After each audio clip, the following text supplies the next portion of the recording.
We need to talk about something interesting. All right. Hello and welcome back, everybody.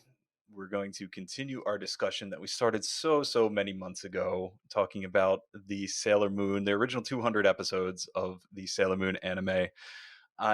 We are going to look today at the bottom 10 episodes as determined by myself, IMDb's ranking system, and my good friend Amanda. Hello, it is me.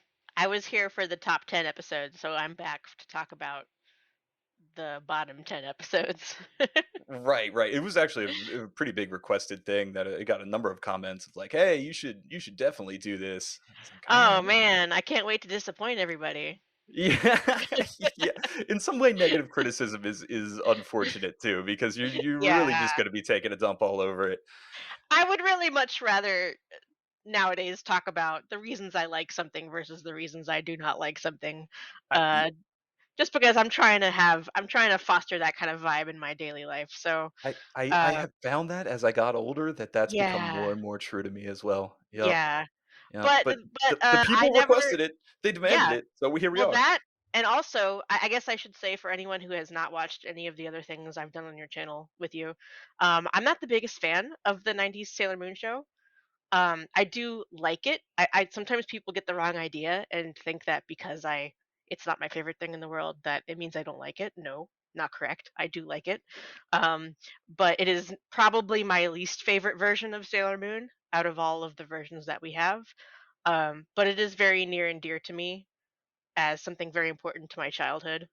And like to be fair, the reason that the franchise is popular worldwide, like Yeah. even if we assume for the sake of argument that it is the worst version, it's still the reason the franchise is popular. So it's It's good that you notable just for acknowledge that. that. Yeah, It's it good that you is. acknowledge Well, that. it's kind of hard to make any kind of argument to the contrary. It's just simply Right, like an objective fact, right, you know. right. Yeah, yeah, Yeah. yeah, yeah. And I think this is good because you provide a contrasting perspective, and that's why I think of what I appreciate about talking to you often is that I find that the 200 episodes of the original '90s anime of Sailor Moon are some of the best things in the franchise, if not the single best. Uh, Not all 200 though, as we Oh will yeah, come to see. yes, and we will see that absolutely with any long running franchise like this, with any episodic show, you're gonna have your magma divers, you're gonna have your just flat out stinkers, and that's what we're talking today. I did want to say that this is kind of like an emergency button on the content on the channel, the Sailor Moon Iceberg. If anyone hasn't watched that, which Amanda created and Oh, helped yeah, me I go was the through. person who made that iceberg, yes. Yes, yes, yes, Yeah, yes. And I thank you forevermore for it. So go check of out course. that video and the follow-up video too that Yes, I never you could like. have made a good video about that on by myself, so and you did a great job, so We thank complete you each for other. doing that. We're Yeah. soulmates, just Yeah. like Uranus and Neptune, you and I. Exactly. We were gonna the other idea we were floating like the reason I was like we got to do something, we got to do this finally is because I put all this work into that AI video and it lost me 5 subs. So I was Oh, like, no. we gotta get some Yeah, content I out mean, there. it's kind of a controversial topic at the moment, so Yeah, yeah, yeah, it yeah. really is. Yeah. Yeah. But some other housekeeping stuff before we begin. One of the comments in the previous episode was somebody that was upset that we used a lot of profanity. And my father was a Aw. sailor. He used to curse in the shower, and I grew up around that. But let us try throughout the run of this to not say anything bad or obscene. Uh, I will ano- do my best. Um, However, some of the episodes that are on this worst episode lists are, let's say, let me put it this way. They're on the list because the content of the episode has aged very poorly over the past 30 years. yes, Yeah. we will have to talk about some objectionable content. So yes, Yeah. that's very good that you bring that up now. Yes, yes, that Yeah, is true. so this is probably still not child friendly, just so Yeah, everyone knows. yeah. I would say like 13 and up probably.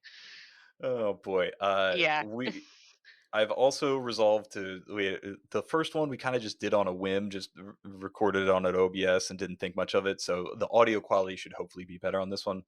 And I will say that anytime in this presentation that you see Ami eating the burger, That is a Masahiro Ando animation directed episode, and Probably the most controversial of the animation directors if you in the know, you 90s know. anime. If you have watched Yeah. Sailor Moon, you are familiar with the Ando art style Yeah. and how those episodes turn out. It was less than I thought, actually. I was going through expecting every other one to be it, but no, actually, it's not. Yeah, it's not. But we can get into that as we go. Yep, yep, yep, yep. Yeah. Okay, so we're going to do this in order of IMDb, then me, then you on all of our things. Yeah, So, so what we did was oh we yeah, explain ranked that. our we ranked our bottom 10 episodes, but then we Independently, we did also not look at each other's. independently. Yep, Yeah.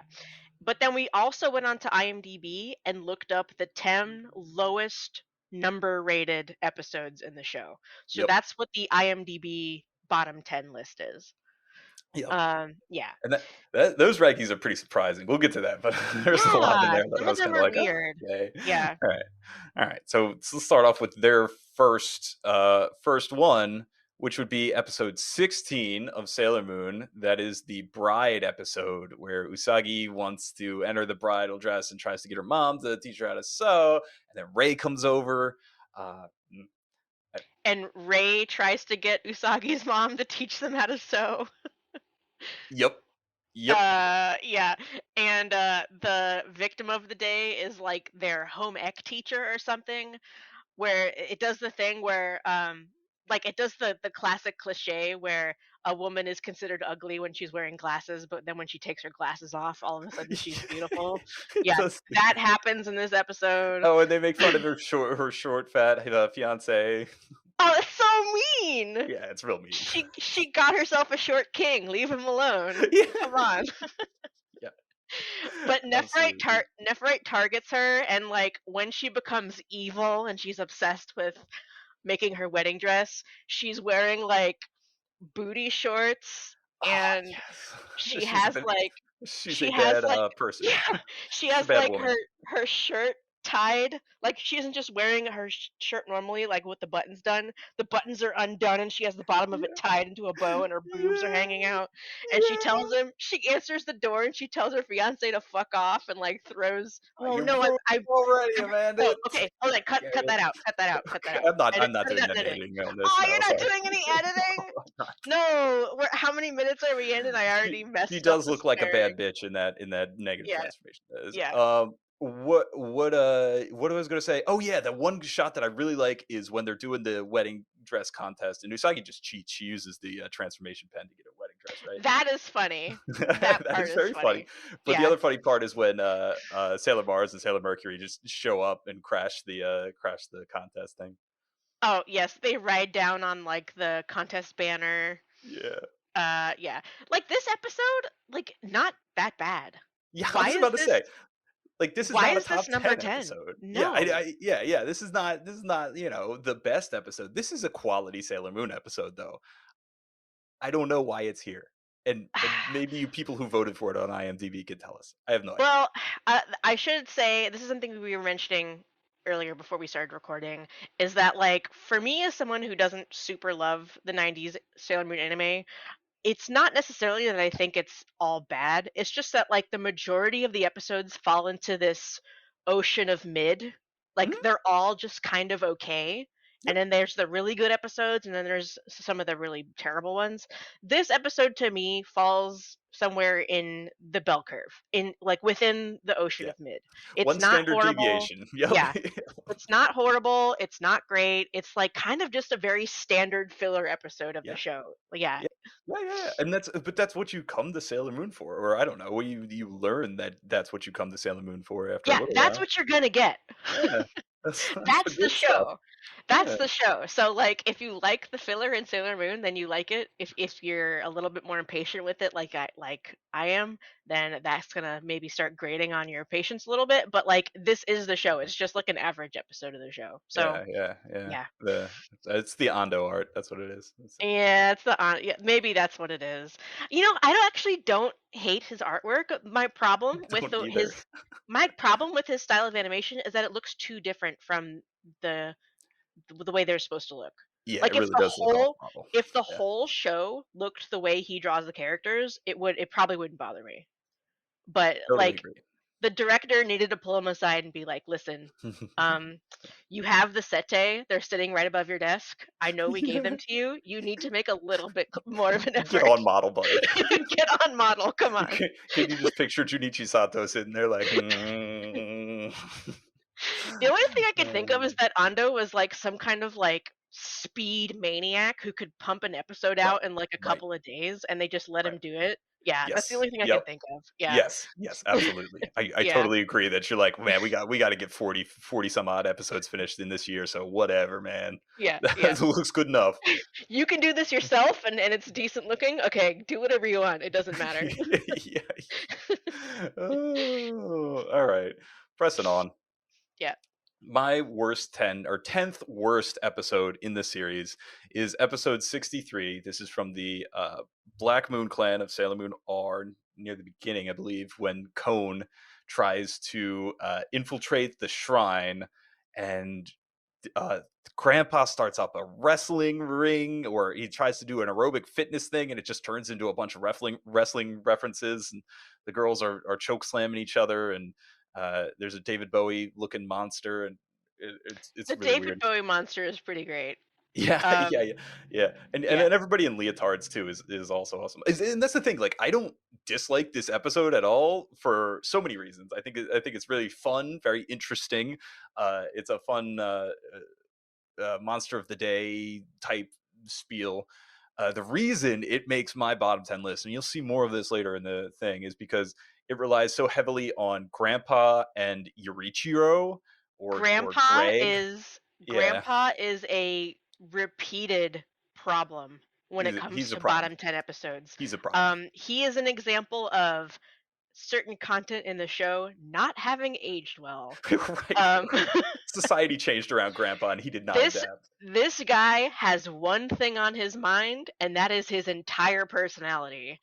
And if you are in any way offended by a creepy old midget man hitting on 14-year-olds, then you're not going to like any of the grandpa episodes. Like, they're all going to be bad.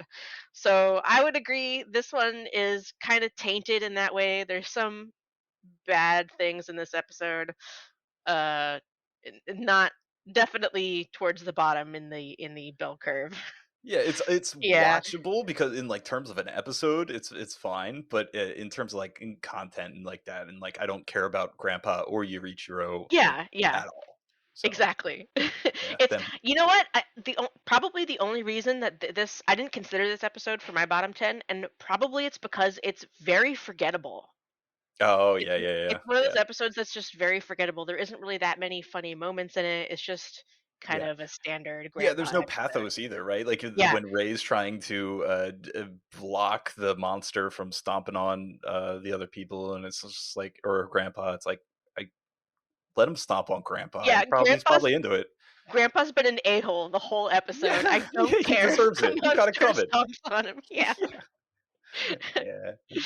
Yeah. And I think on an ongoing thing, and a couple of my picks is that Ray deserves better, and we will see. She We will see does. Yeah, she does. Well, the theme of my pick for about number that. Okay. 10, Oh, which you put memes is in here. I didn't even see I this. did. I put some memes in here because this gives help me makes my point better than probably any singular screenshots can. All right, so I am also willing to admit that this is probably not going to be most people's bottom 10. Um, That's where I was going to come in. I was yeah. going to say is like, I don't think this is a bad episode as such, but I think you have a reason for it, right? My reason, well, first of all, when I watch this episode, it's towards the side of being mid and boring, like just for what it is. Like, I just don't think it's Ah. super great. Yeah, the Um, pacing is weird. It has a big yeah, flashback in the middle, right? yeah, it's just kind of strange. Yeah. But I also dislike this episode because this is the Minako that we get for the next 50% of the show, and Yeah. then at a certain point they realize, why are we doing this with Minako? We have an entire manga about her where she's hilarious and funny. Yeah. And she's not the same character in this manga as anybody else in the show. There's no reason for us to not use her manga personality. So why don't we just start doing that? And then they do, and then those are the Minako episodes that everybody likes. Yeah, I was about to say, there's like so many really good Minako Yeah, episodes when you get into like S, right? Yeah, when yeah, you're yeah, getting yeah, Nurse exactly. Venus and This episode is just yeah, so weird. Nothing that happens in this episode is ever relevant ever again in the whole show. We never yeah, see these characters again that she meets in yeah, England. So, in case everybody doesn't remember, this is the backstory episode where the one episode we get in the whole show, the whole 90s anime, where that talks about how Minako used to be Sailor V and was a superhero before everybody else was. But none of that takes place in Japan. The entire flashback is in London, and she's working with these two people that we never meet again, and they're both like adult police officers in London. And something happens where like they're going after a bad guy, and there's an explosion, and they think she died, but she didn't die, and yeah.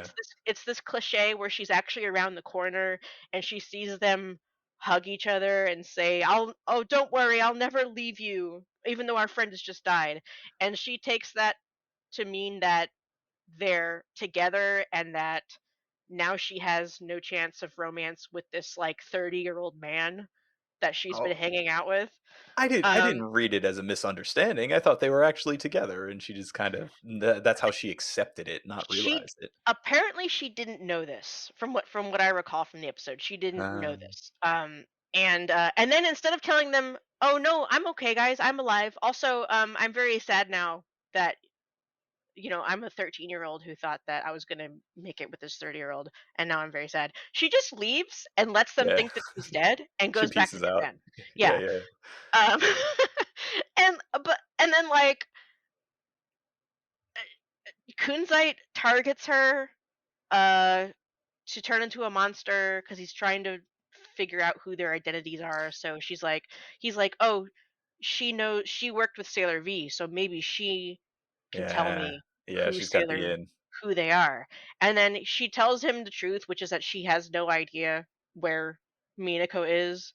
Or I think she didn't even know that who she was. I think she just knew her as Sailor V. Um, so she's like, I'm sorry, I can't tell you anything. I don't know where she is. And then he just turns her into a monster anyway, even Yeah. though she doesn't know where they are. So turning her into monster is still not going to get you where what you think it's going to get you. But then it does, and then Yeah, I was and about to say it does. Yeah. And then Usagi gets involved, and Yeah. Minako tells her the story, You're and skipping all Usagi's over all the good stuff. Okay, time out. what's You're okay. skipping all the good stuff. First is the butterfly torture scene, which is like infamous in certain communities. That's a scene. Secondly, Okay, I think the author's barely disguised fetish is yeah, not an yeah, excuse. it Not is. an excuse to call a bad episode a good It is. episode, first of all. Well, it goes into the thing of like I think the boards are really good this episode when they're on the empty ship and the coloring is all dark and blue and I think that's really cool. I like the part where Usagi transforms using the pen and she can suddenly drive the speedboat into a little sailor uniform. That's real dumb.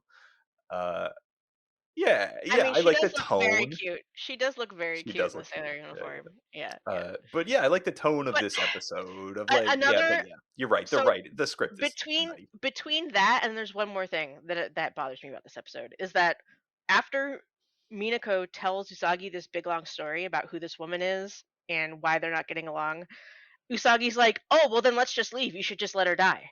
She stole your boyfriend, so you Oh should just let yeah, her die. Why do you want to save her? I don't yeah. understand. That I don't line is understand why you want to whack. save her." And there's like It's this like whole like emotional scene where she's like, "Don't kill her," and where Usagi's like, "But Minako's I must like, kill her." "No, I still have to save her even though she stole my boyfriend, which she didn't do." And Yeah, it's just all stupid. Like it's a bad yeah, Usagi episode. yeah, yeah, yeah.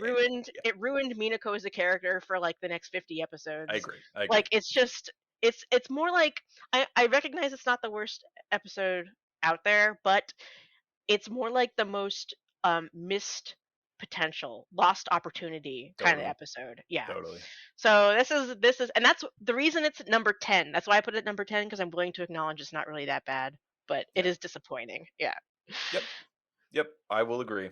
And All right. with that, we can head on to IMDb's number 9 worst episode in this series, and that is the end of Sailor Moon S, the second post climax episode, the final episode of Sailor Moon S. This is when Chibiusa leaves to go return to the future, and it's kind of the segue into Supers. You get a little flash of what's to come. Um, and this episode, I think it showed up on a couple of our lists because it's just so out of place in a lot of Yeah. ways. This episode is on my list. Yeah, it's like why do I just don't care that much about, or like doesn't need to be here. Like there's all this drama with Chibiusa leaving, and it's like, where does There's that come all from or this drama. why? There's Yeah. all this drama about her leaving, and then she doesn't leave. She Oh yeah, just she doesn't even she do it. doesn't leave. She just Yeah. comes back at the end of the episode. Yeah, So there's a like, what magic was the Deus point? Ex Machina letter Yeah. from the future, right? Isn't that right? Yeah. Yeah. That Queen Serenity says, Oh, "Nah, look. stay." Oh, I got a letter. Like the episode opens with her being like, "Oh, I got a letter from my mom, and she says she wants me to come home now. She really misses me. Oh, you know Yeah. what? I miss her too, but I'm gonna miss all of you guys. What should I do?" And then they're all like, "Okay, you have been with us for a long time. Your parents probably miss you.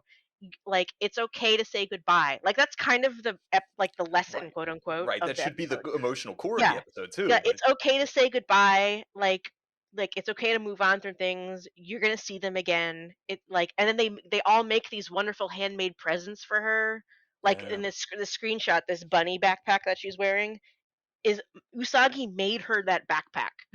And Usagi You know making anything is yeah, a exactly, feat. and Yeah. it's this big, long thing, and then she comes back, and what I thought was gonna happen she comes back when the monster of the day shows up, and what I thought was gonna happen would be like, "Oh, I came back one more time to help you guys out.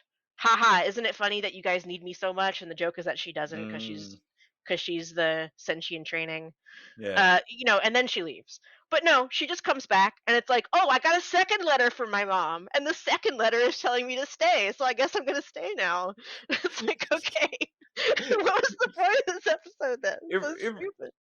it's really like there was an attempt, right? Like there was an Yeah, attempt to, like, I'm supposed to feel sad or something, or like yeah, reject, but I don't know. Time travel is just seems like a thing you could just do. Just raise the key up, just go. It's like, yeah, yeah. come back whenever. Who cares? See you Saturday. You could literally come back to the right straight back to this exact point in time after having spent like 6 months in the future with your parents, Exactly and it right. wouldn't make any difference to us. You've got cheating time thing Yeah, powers. Yeah, time like, travel. yeah, Come there's no on. drama here. Yeah. Ah, God. Yeah. Anyway, it's just kind of. I'm sure the reason IMDb rated this episode so low is, aside from all of those things, is just the fact that Chibiusa is generally not a very well liked character. Yeah, yeah, yeah, yeah. So being teased with the idea of her leaving the show and then she doesn't leave the show. And then the entire next season is entirely about her and her Yeah, foster her. Yeah, the yeah. entire next season is about her. Yeah. Yeah. Yeah. So not a surprise that this episode is on this list. Yeah, yeah, yeah, yeah. Yeah, I Yeah. think this is the justifiable one. And Yeah. talking about the entire next season, we're going Oh to yeah. have I bet you're expecting this, clicking on this video or getting this far into this video, but there are going to be a number of episodes from Sailor Moon Supers, the first half of Sailor Moon Supers. And yeah, so buckle up. Uh my first pick for probably the least bad of these series of episodes, which is, I guess, saying a little bit, um, is the episode 130. This is when Usagi's mom is targeted by Hawkeye, and we get the implied sexual assault thing with her, um, and that not only is that uncomfortable and bad, and that's been talked to death in a lot of That's a problem with the season as a oh whole. yeah, yeah, yeah, Yeah. yeah, yeah. The Yeah. first half of the season is rough, yes, because of the dream mirrors, sticking your head in there and looking around, and just like how that It's maps very to, uncomfortable. yeah, Yeah. like I Yeah. don't, I wonder if anybody's ever questioned Ikahara about that, about like what Hey, WTF was going on. why did you do I've that? Like I've that's never read, I've never heard anything about it. It's like yeah, yeah. I Like I, what's I think I just don't know. Sorry, I keep feeling I'm about to interrupt you. Go ahead. no, no. Okay. My only thought is that there's that like you can do, sexual predators as a villain in your show. That's totally valid. And I think that even you can do something like that in your magical girl show or show for children. I'm thinking of like Cure Grace has this whole like abuse backstory thing, and yeah, I think that's valid. I don't know. Somewhere along the line, it slips over into very uncomfortable and hard to watch. Um, I think it's because it it begins to toe the line between metaphor and like beating you over the head with what it's yeah, trying bulging in it. it's pretending to not be.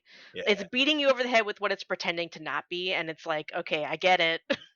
yeah, yeah, yeah, Yeah. And this is a show for little girls. So you also have to question the wisdom of including something with that kind of visceral element to yeah, it in yeah. the show in the first place. Because Sailor Moon R did a similar thing with Prince Demand, and Oh yeah, yeah. His it brainwashing stuff. Yeah, well, no, like his when Usagi gets kidnapped and he yeah. The puts her in that. brainwashing, right? No, he doesn't brainwash her though. I The think brainwasher, right? no, she does. He doesn't brainwash her. Oh You're my thinking of god. Chibiusa, I think. Oh well, Um, they definitely. Well, I don't know. well, Why? Okay, maybe I we're should. having an Maybe I argument. should. Yeah, we're getting. No, Maybe none of those episodes are on this list. Strangely enough, Well, it's well, wild. if we have a little cul-de-sac for honorable mentions, maybe I can get into that because I actually Okay. have a bone to pick with that episode. But All right. I didn't put Yeah. it on the list because I thought it would be too spicy to include that episode on the Huh. list because I think Wow. probably most people like that episode. Anyway, back to this episode. We're getting way off topic. This is I actually don't hate this episode. Okay. It is a Supers episode, so it has all the problems that Supers episodes have. So in that sense, it's not good. Right. Like I it's sorry. haven't even Go ahead. gotten to the second. It's the second part of it. The second part of why it's bad. Oh, And I'm sorry. I'm sorry. Go yeah. ahead. Yeah, yeah, Yeah. yeah, yeah, yeah, Yeah. yeah. And that's the in this episode specifically, this is the first time they used the Twinkle Bell and the what's the attack name for supers? I forget. Um Moon gorgeous Halitation or Moon gorgeous meditation. okay, okay, okay. Yeah, Yeah. this is the first time they get the new power up from Pegasus, and it's all because Chibiusa prays to Pegasus, and and that's this other theme of like why Supers is so very uncomfortable in so many ways is that we just have to trust in Pegasus, the all-knowing, all-powerful god Pegasus, and then Yeah. Pegasus will solve our problems for us. I It's would really just as a manga stan, I would just like to point out that the entire Pegasus plot is completely different in the manga and is not like that. oh yeah, So it's worth repeating whenever this topic comes up.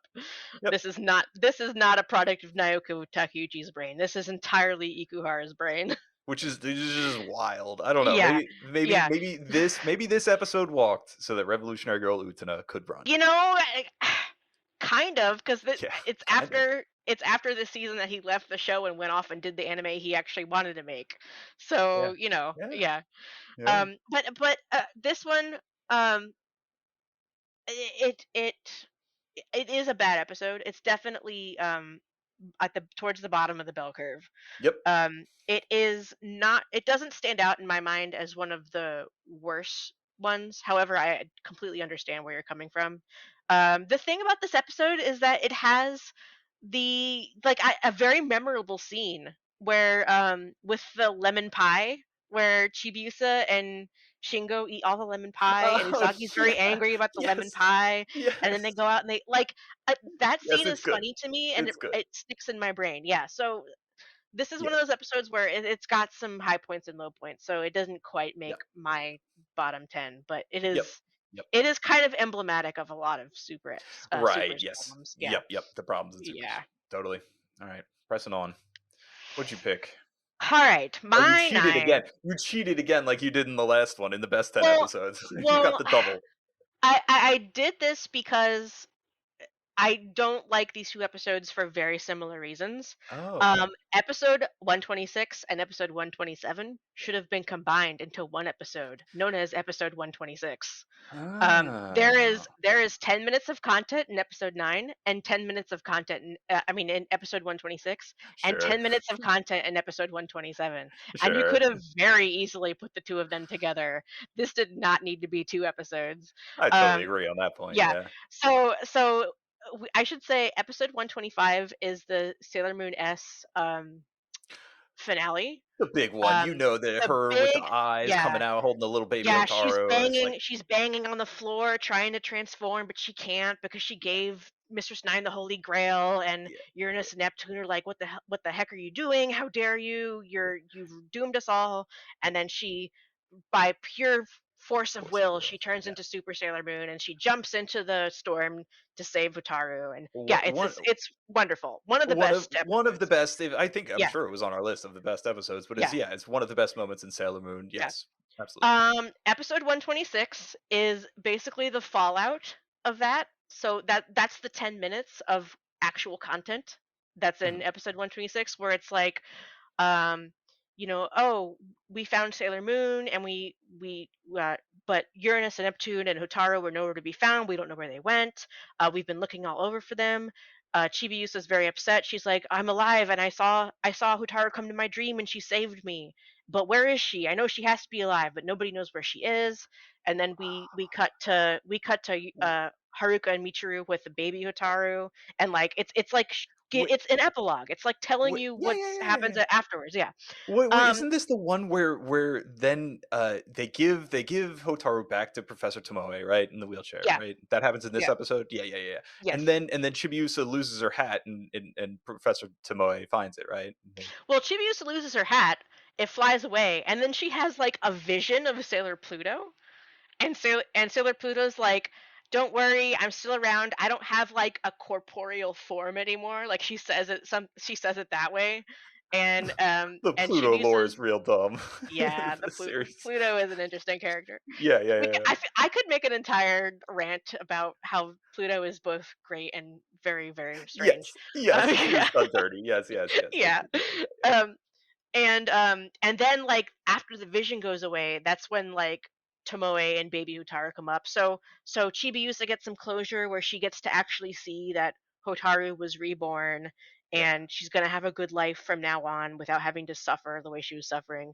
Um, and then the second half of the Wait, episode wait, happens. wait, time out, time out. Isn't that first half emotionally affecting to you? Doesn't that do Yeah, something to you? yes, yes. When That's Michiru why. hands the baby to Professor Tomoe, I was like, fuck. Um, well, let's.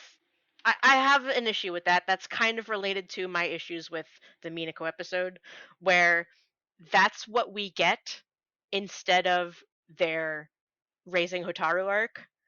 Yeah. Except that they try to have their cake and eat it too. They decide to not do that arc, but then cram it in at the beginning of Stars, because Yeah, yeah, yeah, yeah.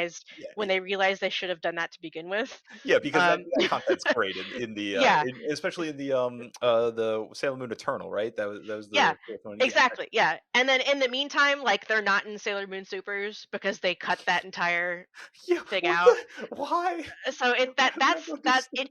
it is kind of nice because in the 90s anime, Professor Tomoe doesn't die. In the manga, he dies. Like, he doesn't get to have Mm, a happy ending. right. So in the manga, they can't give the baby back to him because he's dead.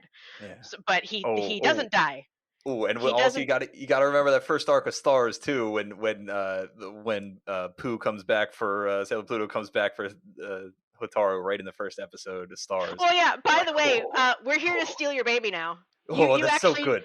I love that. you actually don't get to raise your baby. I We're love raising that your scene. baby after all. Top Why? scene. It's so stupid. I It's so raw. It says your destiny is coming for you. You have to be held accountable to this curse that you are burdened with by who you are. Yeah, it's tough. It's raw. I mean, I guess in that way, it's just my issue is that it just didn't make sense To change it. Yeah, to change it. If you're yeah, gonna yeah. do it I agree anyway, with that. then why did you change it in the first place? Yeah. Yeah, yeah. Um. So that stuff is that stuff. Second Then half. the second half of it, I have more issues with. So and I think you have very strong feelings in the This is opposite where we direction. disagree. Yeah, yeah, yeah. You Yeah. said we weren't going to argue on this, but yeah, go I for mean, it. I'd rather. I mean, I think you should say why you do like it. But Okay. the issue. So what happens is Uranus and Neptune, like, okay, so the inner Senshi are at the rubble of Mugen Academy, like in this screenshot, Yep, yep. and they're looking for clues. They're trying to find out where Hotaru went, where Uranus and Neptune went, what happened, because none of them really know exactly what happened, because none of them were there for it, and Usagi doesn't remember. because she had her heart crystal out, so she was like zoned out. Oh yeah, her Um, eyes on that scene. Oof, yeah, man. yeah. So while they're there, Ernest and Neptune show up, and they're both like, "You know what, Usagi? We're still mad at you. We're gonna pick a fight with you." Yes. And so they pick a fight with them, and it's the stupidest fight ever. Nothing happens, and Usagi basically just starts glowing, and they're like, "Oh my god, she's glowing!" And then for no reason at all, they suddenly stop attacking her and bow down, and they're like, "You know what? We were wrong this whole time. You are our princess. We're very sorry for attacking you." And then they leave, and that's the whole episode. Yeah. And it feels very much like filler. It feels very much like, well, we can't have an episode go by without her turning into Sailor Moon. Like Oh. we need to have her fight something every episode.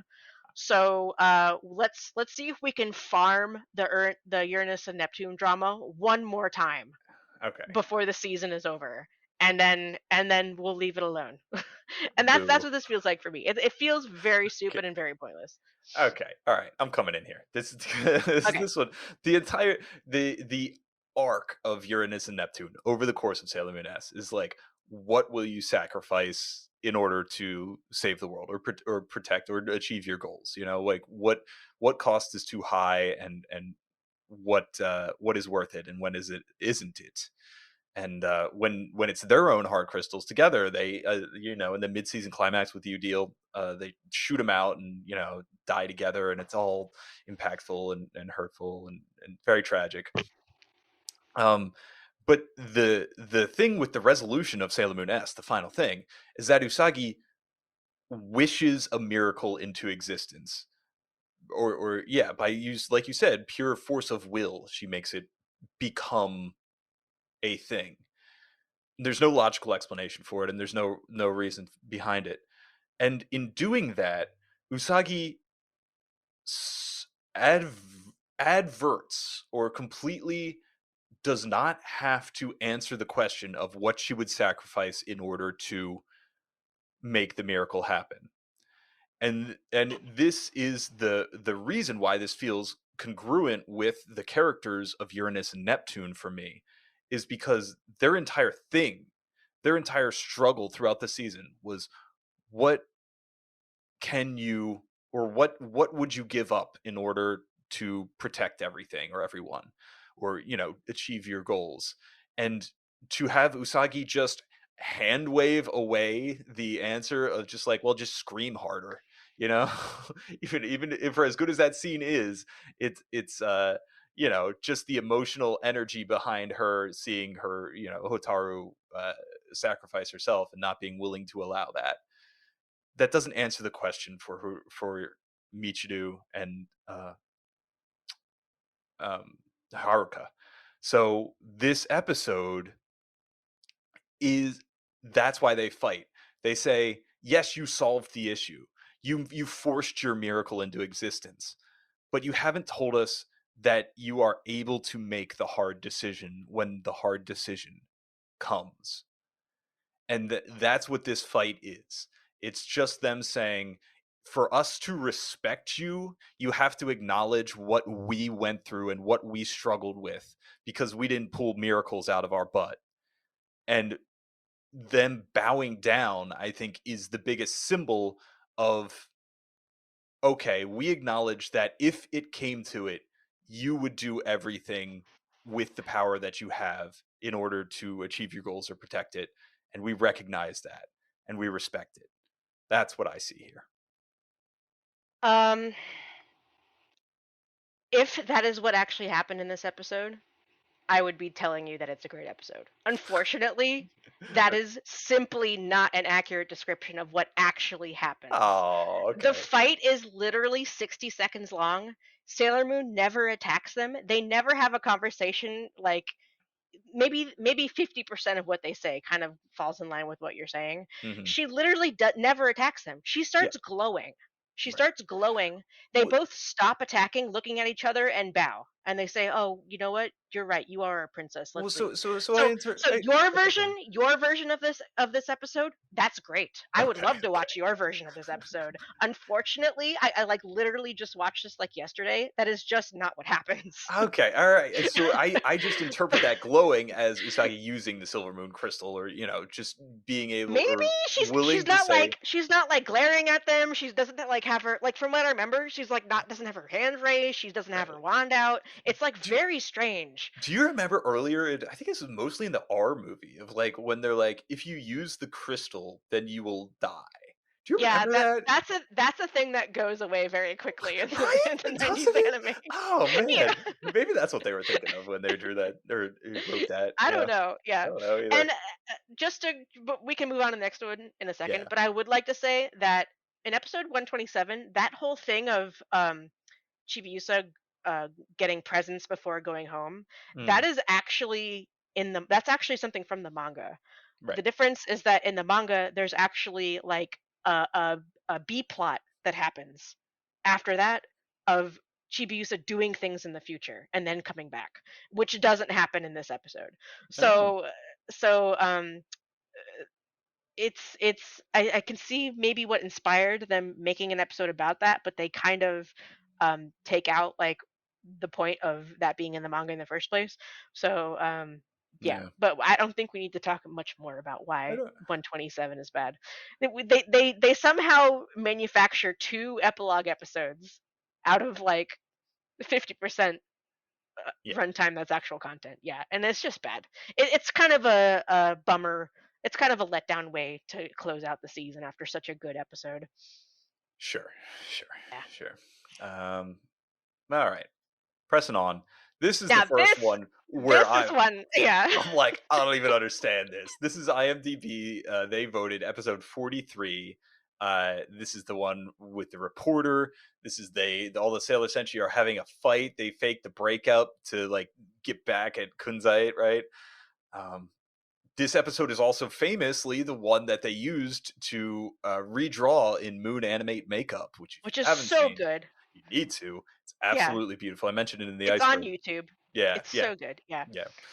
And this episode's great. I don't think I I I I literally I can only gush about this episode because I think it's really good. So I don't really even know what to say when it comes to talking about why. exactly. Yeah, if you, dear listener, know why this episode would be considered bad in any way, shape, or form, please leave a comment and tell us because I'm at a complete loss. This is one of my it's favorites. so it's so funny and cute. Like Yup. watching them bicker is so cute. And then like And they're then doing Ray, a bad job about it, and they're like, "Oh, I don't really think that they're broken up." And then it's just like yeah, and I then don't Ray know. has It's like the moon stick at yeah, the yeah. end. Oh man, and you're like, oh, dudes, and it's this like trust thing with Usagi. It's like the monster of the day is very good too. She plays the reporter. She's very There's funny. like there's some self-referential like self-parody a little bit because what their plot to try to get the monster's attention is to attack Naru. Oh yeah, yeah, yeah, yeah, yeah, yeah, yeah. No. That's some Yeah, yeah. self-referential humor. And oh, Yeah. oh, oh, and this is the episode that like it has a bit of like thinking about like them as heroes who would be known in the community, right? And they're in the Yeah, newspaper, right? Or the Sailor which Soldiers is like breaking up. yeah, which is something like that's very much in like the Sailor V manga is that like Yeah, the yeah, public knows who Sailor V is, you know? right. And that part of it, I just really like this episode. I don't know why IMDb does not like I it. have no idea. Please tell us in the comments if you don't like this episode. Please tell us why not. I would love to I know. I can't even imagine. I can't Yeah. even imagine. It's Usagi being strangled at the end of the episode with the whip. Maybe that's it. Maybe But it maybe that's happens in so many episodes, it. that Yeah, kind of yeah, thing. yeah. Yeah. Right. I Anyway, don't know. Okay. Yeah. Okay. God, there's nothing else to moving say on. about that one. Moving on. Yeah, yeah, Okay. exactly. All right. This one's a bit of a spicy pick for me, and I know not everybody would agree with this, but I was actually let down by episode 59. That is the finale of the Doomtree arc with Alan and Anne, and the reveal of the Moonlight Knight, and all that jazz. This one, I think I'll qualify it. It's one of those episodes where it's low on this list, right? It's not bad in terms of like animation or like the kind of emotional conceit of that and doesn't want Mamoru to be hurt, and Alan doesn't want Usagi to be hurt, right?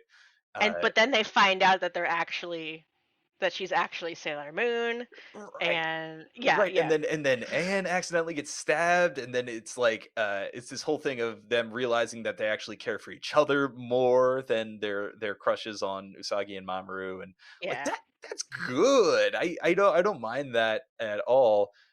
There's two things about this episode that really drag it down for me. Is one, I thought it doesn't hit the emotional impact of the ending of the first season, which I No, kind of yeah, expected that it definitely not. do. Yeah, yeah, yeah, yeah, yeah. Yeah. I was kind of looking towards crying very hard again here, and it kind of doesn't give me that.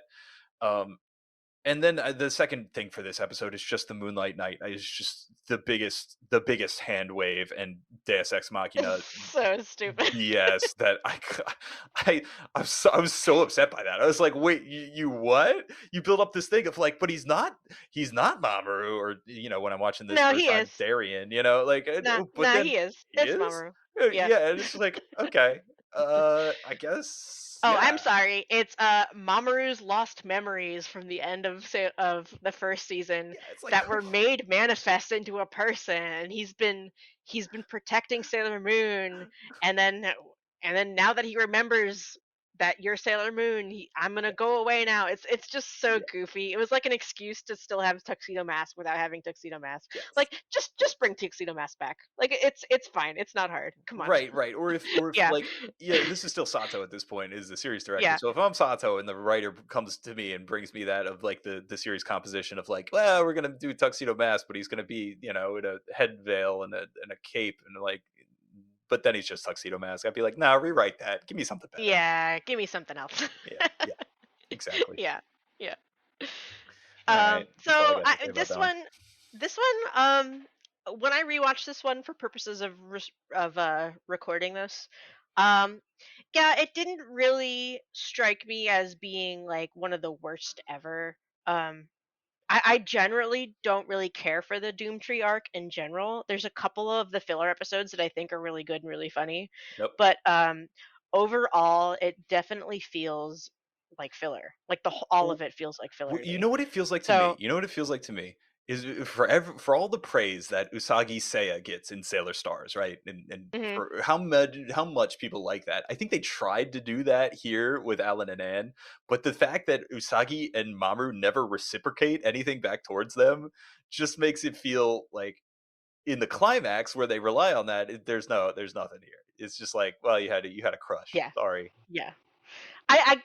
I kind of sometimes I wonder. This is a little bit of a cul-de-sac. We do not have to spend that much time on this, but Yeah. sometimes I think about what Sailor Moon would be like if it was more like an American superhero show where you Oh. kind of have multiple villains running around at the same time, that you're dealing with at the same time.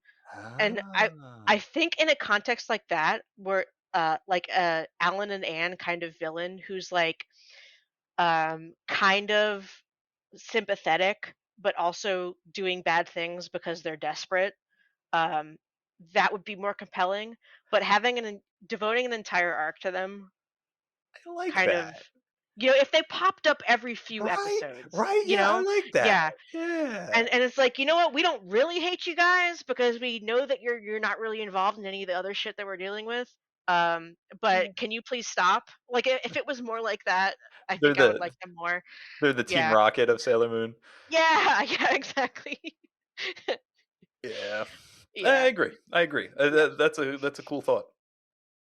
Or like Catwoman and Batman, or Sure, something like sure, that. Yeah, sure, frenemies, yeah, sure, sure, sure. yeah, yeah. Anyway, Alright, pressing on. moving on. Um, Man. Okay. Sports Day with Ginger. So I ranked this at number 8. I think, is it on all three of our lists? No, I did not put this on those. I quite Okay, like this episode, but yes, this is also on the IMDb list, which yeah. I am. is nuts to me. I am shocked at how low. If I remember, it's actually quite low on the IMDb list. When I was rewatching those episodes, that's what kind of made me put this on my list. Um, because I don't think this episode is very good. I think it's very silly. Yes. The stakes are very low. Yes. They're very much like little kid stakes. Like, oh no, I'm not gonna be able to finish the relay race at sports day. Yeah. It's being treated with like incredible seriousness, and it's just very hard to take seriously and get invested in because it's very silly. But also it's just very forgettable. It Ah, is out yeah. of all of these episodes, it is probably the most incredibly forgettable episode on the entire list. It's so forgettable. I have a difficult time even having much to say about it despite putting it at a number 8. Like the hijinks at the beginning are very annoying, very screechy. Like it Oh, relies very much on the Senshi being like catty and petty with each other. It's not funny. I didn't laugh a single time. Junjun like this kid Kyusuke, who is one of Chibiusa's friends, can't do the vault part of a relay race, so he can't jump over the stack of wooden boxes. yeah. That thing. Yeah. Um, and it's treated with the seriousness of uh I don't know, going to war tomorrow and Yeah. and shipping off to war. You know what I mean? Like Yeah. it's very very silly. It's the kind of episode that makes you go, okay, the target audience of this part of the show is definitely like first graders. She scares him with a bear to get him to do the vault, Yes. That's not and then funny. she's That's not good for you. no, it wasn't funny. I just didn't laugh a single time through this whole episode. Okay. All Um, right. Well, I'll take over the laughter then if you want. If you're, Yeah, I if don't you know. want me to And then go as for soon it. as he does it, she's like, "Oh, great. Now that I've helped you do that, I guess it's Yeah. time to kill you." Okay. And So, it's like, so a lot of things in response to your points. yeah. One, it puts us in the mind of the children, right? That they're Chibiusa and the kid are like very scared of it. And yes, Yeah, yeah. and yes, it's the furthest thing from serious topic matter, subject matter. And the thing I will say about this episode is may be like a top 10 like animation direction episode. This episode is beautiful. There's all these hilarious frames and like Well, smears and if yeah. flips and like I captured one of them here for the thing on the left, and there's like 30 of these moments throughout this If episode. good animation was enough to keep a bad episode from being a good episode, then a lot of these Sailor Moon Sure. Supers episodes do not belong on Sure, this sure. list. You're totally right. Sailor Moon I'm just saying. Supers I'm just looks making the argument. beautiful. It is hands down the best looking season of the show, even though it's probably the least entertaining. Yes, yes, I would agree. Yeah. Yeah. So yeah. But then also we have Junjun actually comes in, and instead of stealing his kid's heart outright, she's like, "What? You can't jump over the boxes? Here, let's do it. Come on, we're learning." I just love the idea that the villain, the Amazonas quartet. I think a lot of their episodes are forgettable to me, and I agree that I didn't Yeah, remember this they one are until you very picked it out. forgettable. Yeah, I didn't remember this Yeah. one until you picked it out. But that just the idea that she would just be like, okay, we can do this, I can help you, come on, let's go. Just be his trainer instead of stealing his heart automatically is I think that's fun. I think the banter between Chibiusa and Usagi is very, she Oh, tries to vault over Usagi on the thing, and I don't know. yeah, like it's so the way the episode is resolved is that Chibiusa beats the monster by vaulting over it. Yeah, it's great. It's so goofy. It's It's just yeah, bad. yeah. I Uh, just I just didn't like it. It's very like this is for little kids, this show. oh, This is a show for babies. you gotta rediscover your inner little kid. That's tragic, No, man. it's not that. It's not that. It's the simple the fact that the conflict is a children's conflict is not the issue. It's the I feel like I'm watching media made for children Okay. versus versus a media about children. Does Yeah. that make sense? This is a Yeah. top 10 hijinks ensue episode. Yeah. Supers Sailor Moon Supers is interesting because as someone who doesn't like the 90s anime, my problem with it is that I don't really care for its over reliance on filler and it always doing a bad version of the manga story. Um, like the manga has a lot of really great ideas that they just don't use for no reason, and they replace it with a worse version for Ooh, no reason. Now, ooh. Sailor Moon's Supers is very similar. It is objectively a stupider version of the dream arc in the manga that is worse in every way, but in a weird way. it's the opposite problem where the filler is what's fun, and and I want there to be fewer story episodes. Yeah, I get you. Yeah, yeah. I do. So this is one of those that's just really All forgettable right. for me All right. personally. Okay. But I put it number 8. It's not the worst It's Yeah, definitely not a not like the positive, worst right? episode out there. Yeah. All right. Pressing on. IMDb's number 7 worst episode. This is episode 4. This is the toxic weight loss episode from the first season of Sailor Moon, right as it gets started. This includes Usagi and Naru and other girls from her school going into Jedi's scheme of joining the gym. Miss Haruna too, I believe, is Yeah. in this episode, and they're all Yeah. trying to lose weight, and they just suck the energy right out of them. And boy, yeah, I will agree. This is not a good episode. I don't know. What do you? This this is another case of wow, the content of this has aged very poorly over the last 30 years. Yeah, Like very bad. This is and this is a show for little kids, and you're putting these kind of concepts about body image and dieting and weight loss before kids. Like it's not good. But even I would just want to say, because this is also on my list, I very much do not like this episode. yeah. And I just want to point out that even in a social and historical context where this content is less objectionable, the episode just isn't really that good and just isn't that interesting. That's what I was going You to know? come in and say Yeah. is that, like, this is not a well directed episode. This episode looks ugly. The backgrounds are bad.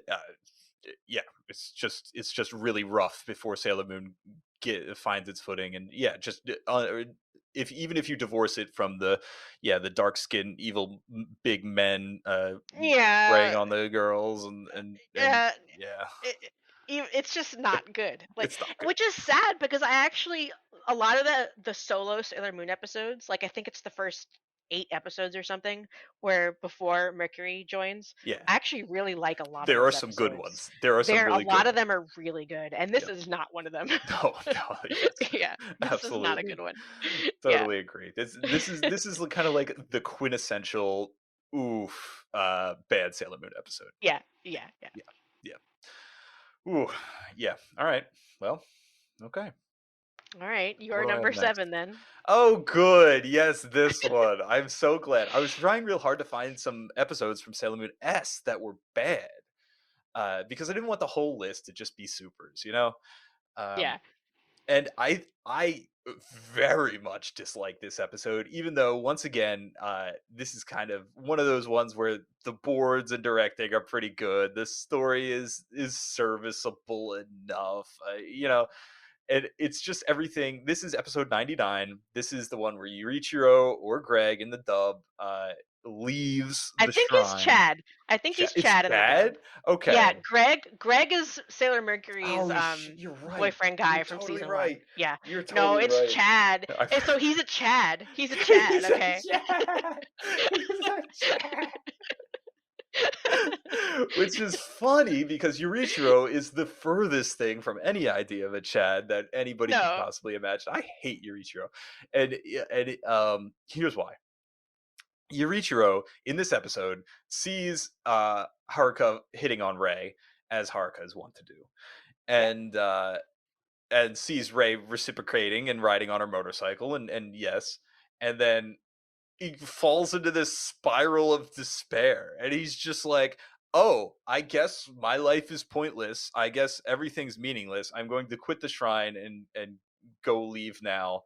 And then uh and then the worst part is all the friends kind of come up to Ray after the scene in the thing where he leaves out at the sunset with the bag on his back like he's Ryu. she all the girls are like, you got to go after him, Ray, you got to Yeah, go it's after so him. bad. It's so Yeah, bad. It's not good. yeah, Yeah. and I'm like, why does she have to go after him? He's not anything. He's not First worth of it. all, Huh? like she doesn't like their relationship kind of changes slowly over the course of the show, but she's never been somebody who's like very interested in him. Yeah, You know what I mean? exactly. Or she's not even And like a Minako. She's not even like a person, or like a yeah, Makoto, that would yeah. even think about things in that way. It's like, And like the way Yuichiro reacts to seeing her like talking with Haruka is that he immediately assumes that they're together because he sees her talking to what he assumes is another guy, and then he treats it like he's being cheated on, Yeah, and yeah, and quits his job and yeah. leaves without saying goodbye. It's Like, like, yeah, like, one, yeah, that, like, they're in, like, he's imagining they're in some type of relationship, what they're not, and they're two, so not. that even if they were in a relationship, that's like the most childish thing to do. You would talk to your partner, right? You would Yeah. say something, and this entire You would say episode's like, built "Hey, around who," this you would say like, "Hey, miscommunication. who is that guy? Like, can Yeah, you introduce him to me? Like, is this a new yeah, friend of yours?" You like try to you yeah, ask questions and communicate before exactly, make jumping to conclusions exactly. and leaving without saying goodbye. Exactly, and Yeah. so all of that makes it clear that you don't have a relationship, and it's not worth chasing after, and that Ray is probably better letting Yurichiro go, and, like, And then I forget what happens, but I think he sees Haruka like talking to Usagi or something. Or something happens that makes him immediately think, "Oh, not only is Ray dating this guy, but he's oh, cheating cheating on on her, her." yeah, and there's this whole Yeah. scene where in the rain in the parking lot where he tries to fight Haruka, and Yeah. Haruka kicks his ass because of course she does, and it's like, what?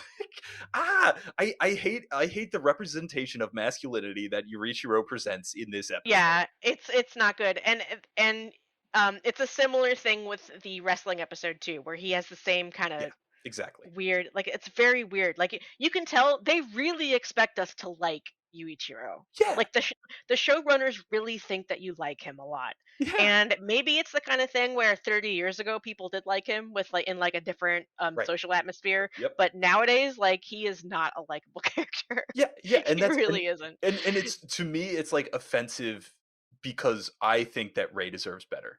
And, like, Yeah. I am, like, I don't know, I'm like Big Brother here. I'm like, He's not good enough for you, Ray." Like, "Find somebody I else." mean, I don't like Yuichiro because it's kind of like forced I don't this is kind of a charged term. I don't know if I should really put it this way, Yeah, go for but it. it's kind of like forced heterosexuality on Ray because Ray is not is like almost like asexual in the manga. Like Oh, she's you speak of the completely panel, "We're not yeah, interested in men." Yeah.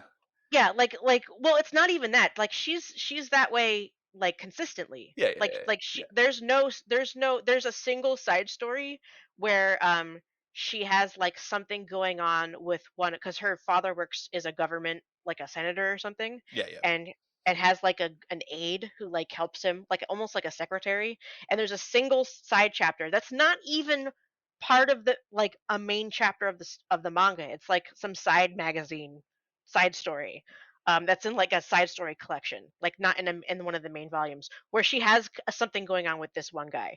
That's the only time in the entire manga that she has any interest whatsoever in men. So for them to invent a character to pair with her Yeah. because we need to have all of the main characters be boy crazy, it's just like no, you didn't Yeah. need to do that. Yeah, no, you didn't, and it would've worked far better if Yeah. you'd used Mako or Minako to Yeah, this that would work way better. This Yuichiro character should really be like a Makoto related character or something Sure, like that, sure. where she like she there's this guy who clearly cares about her, but she can't get over her ex boyfriend, so she Ooh, can't see that she's got this guy who really likes her, yeah. or That it's sounds so like a good easy to storyline, and you should go watch the yeah best 10 episodes where we talk about the Makoto dance, episode with her in the rose yeah dress, yeah. yeah yeah it's so easy to think of a better thing to do with Yuichiro Right, than to yeah, attach her to Rei. yeah. Yeah. So I agree. Anyway, This one's not on my list, but I also think it's towards the bottom of the bell curve. It's not great. yep, yep, yep. Yeah. Alright. All right. Oh, what do you got Um. for 7? So I don't my know. 7 was episode 154, which is the joint Makoto and Minako focus episode from Sailor Moon Supers. Um. In many ways, this episode is very standard, but in other ways, it is like a very perfect example of when the show is at its most annoying Yep, and frustrating. yep. Yeah. The plot of this episode is that there's a neighborhood daycare center Yeah. who's doing fundraisers because they want to plant a flower garden at the daycare center. Yeah. So they're raising money. So all the girls decide that they want to help out at this daycare center. Oh, they decide, Specifically, yeah, only well, yeah, after learning of the very pretty teacher at the daycare center. yeah, specifically because there is an adult male preschool teacher at this preschool that they all think is hot. So for this one reason alone, they decide to help out at this with these fundraisers. And this is weird because it feels very much like a Minako episode, but they crammed Makoto into it. Yes. Um, Yes. very unnecessarily. So basically, the way it plays out is that Makoto is very good at all the things that all of the fundraisers are about. She's very good at baking. She's very good at taking care of kids. She's very good at sewing. So she's very good at cooking. So all of the things that they're doing to make money for the preschool, she's very good at. And then Minako comes in also wanting to get involved because she thinks that the teacher is hot, and she's bad at all these things, right? She's bad at cooking. The Yep. little kids don't like her. She loses her temper with the little kids. She's bad at sewing. And the two of them are like in a very forced kind of way arguing with each other. And it's Yeah. all over an adult man who has no interest in them whatsoever, and they're being very mean to each other through the whole episode.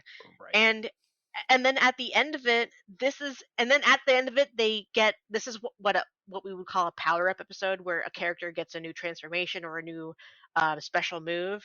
And at the end of the episode, they both get a new special move. So they don't even give each of them their own episodes Yep.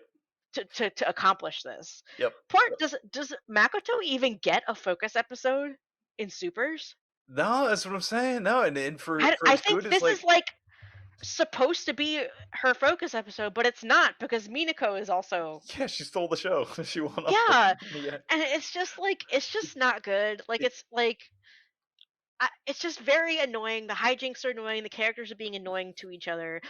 Like annoying is really the best way Right. for me to I would describe say, it. I Yeah, would say that, yeah, you're totally right on all of this. yeah, One, the characters are absolutely almost out of character in how they yeah, are performing, and how, and it strikes me as like something that if you wrote it better of Makoto supporting Minako, or having some type of like thing there where they're not kind of like bickering, then you could make a better episode even using this conceit. But even then, the joke just gets old. Like, Minako is bad at the yeah. kids, and she's yelling at the kids, and that's funny, I guess, for the first time. But it's like it just keeps happening. And you're like, okay, all right, okay, okay. And then, And then yeah, go ahead. yeah, and then at the end of the episode, they find out that one of the kids at the preschool is his son. So he's Yep, already got a family. yep, And then they just lose interest in him completely. And it's like, when has that ever yeah, stopped you guys in the past? yeah, right, yeah, totally, You totally. guys do Uh, this with a lot of adult men that you think are hot. Like, you don't go to these lengths to try to like yeah, weirdly think something is going to happen. But they express opinions that they think some of the adult men around them are good looking. Like that happens pretty often, yeah, even and if they obviously don't act on it. You know what that's I mean? reasonable to Yeah. believe that 15-year-old girls would have Yeah. that. I know Yeah. that doesn't bother me as much as the And other the stuff. fact that they're adults or have kids or are married or already have people, that has never made them lose interest in men in Yeah, yeah, yeah, adult yeah, men in the past before. yeah. And then all of a sudden in this episode, it's like, oh man, he has a family already. I guess I'm not going to be able to marry him after all. Yeah, this the script for this one is No, whack. come on. Come on, guys. But I Yeah. will say that, like, yeah, for the power up episodes, for as good as Ray's and especially Ami's are for Sailor Moon Supers, their power up episode, that is that having not even giving Makoto and Minako their own power up episodes is just the biggest insult, and then having it be a Yeah. terrible episode too is just so, it makes And me it's so so mad. strange because Sailor Moon Supers, one of the criticisms of it is that like the inners are barely in it. Like Mercury, Mars, Jupiter, and Venus are like they get very little screen time Yeah. during this season because it's basically the Chibiusa show. Um, so it's very strange. And I guess this is part of that criticism because this is what they did instead of giving them their own focus episodes. But like, you'd think that it would be Yeah, it would be the If you're season trying, 4, the character yeah, episodes. It's if like, you're let them trying carry to the think show. of, okay, what kind of episode can we do if we're not going to do a plot episode? Well, let's Yeah. see here. We can have an episode for each of them getting special powers. That's 4 Right. episodes right there. But you Right. don't even do that. You put Right. 2 of them in together in the one episode. It's just very strange. Like, Right.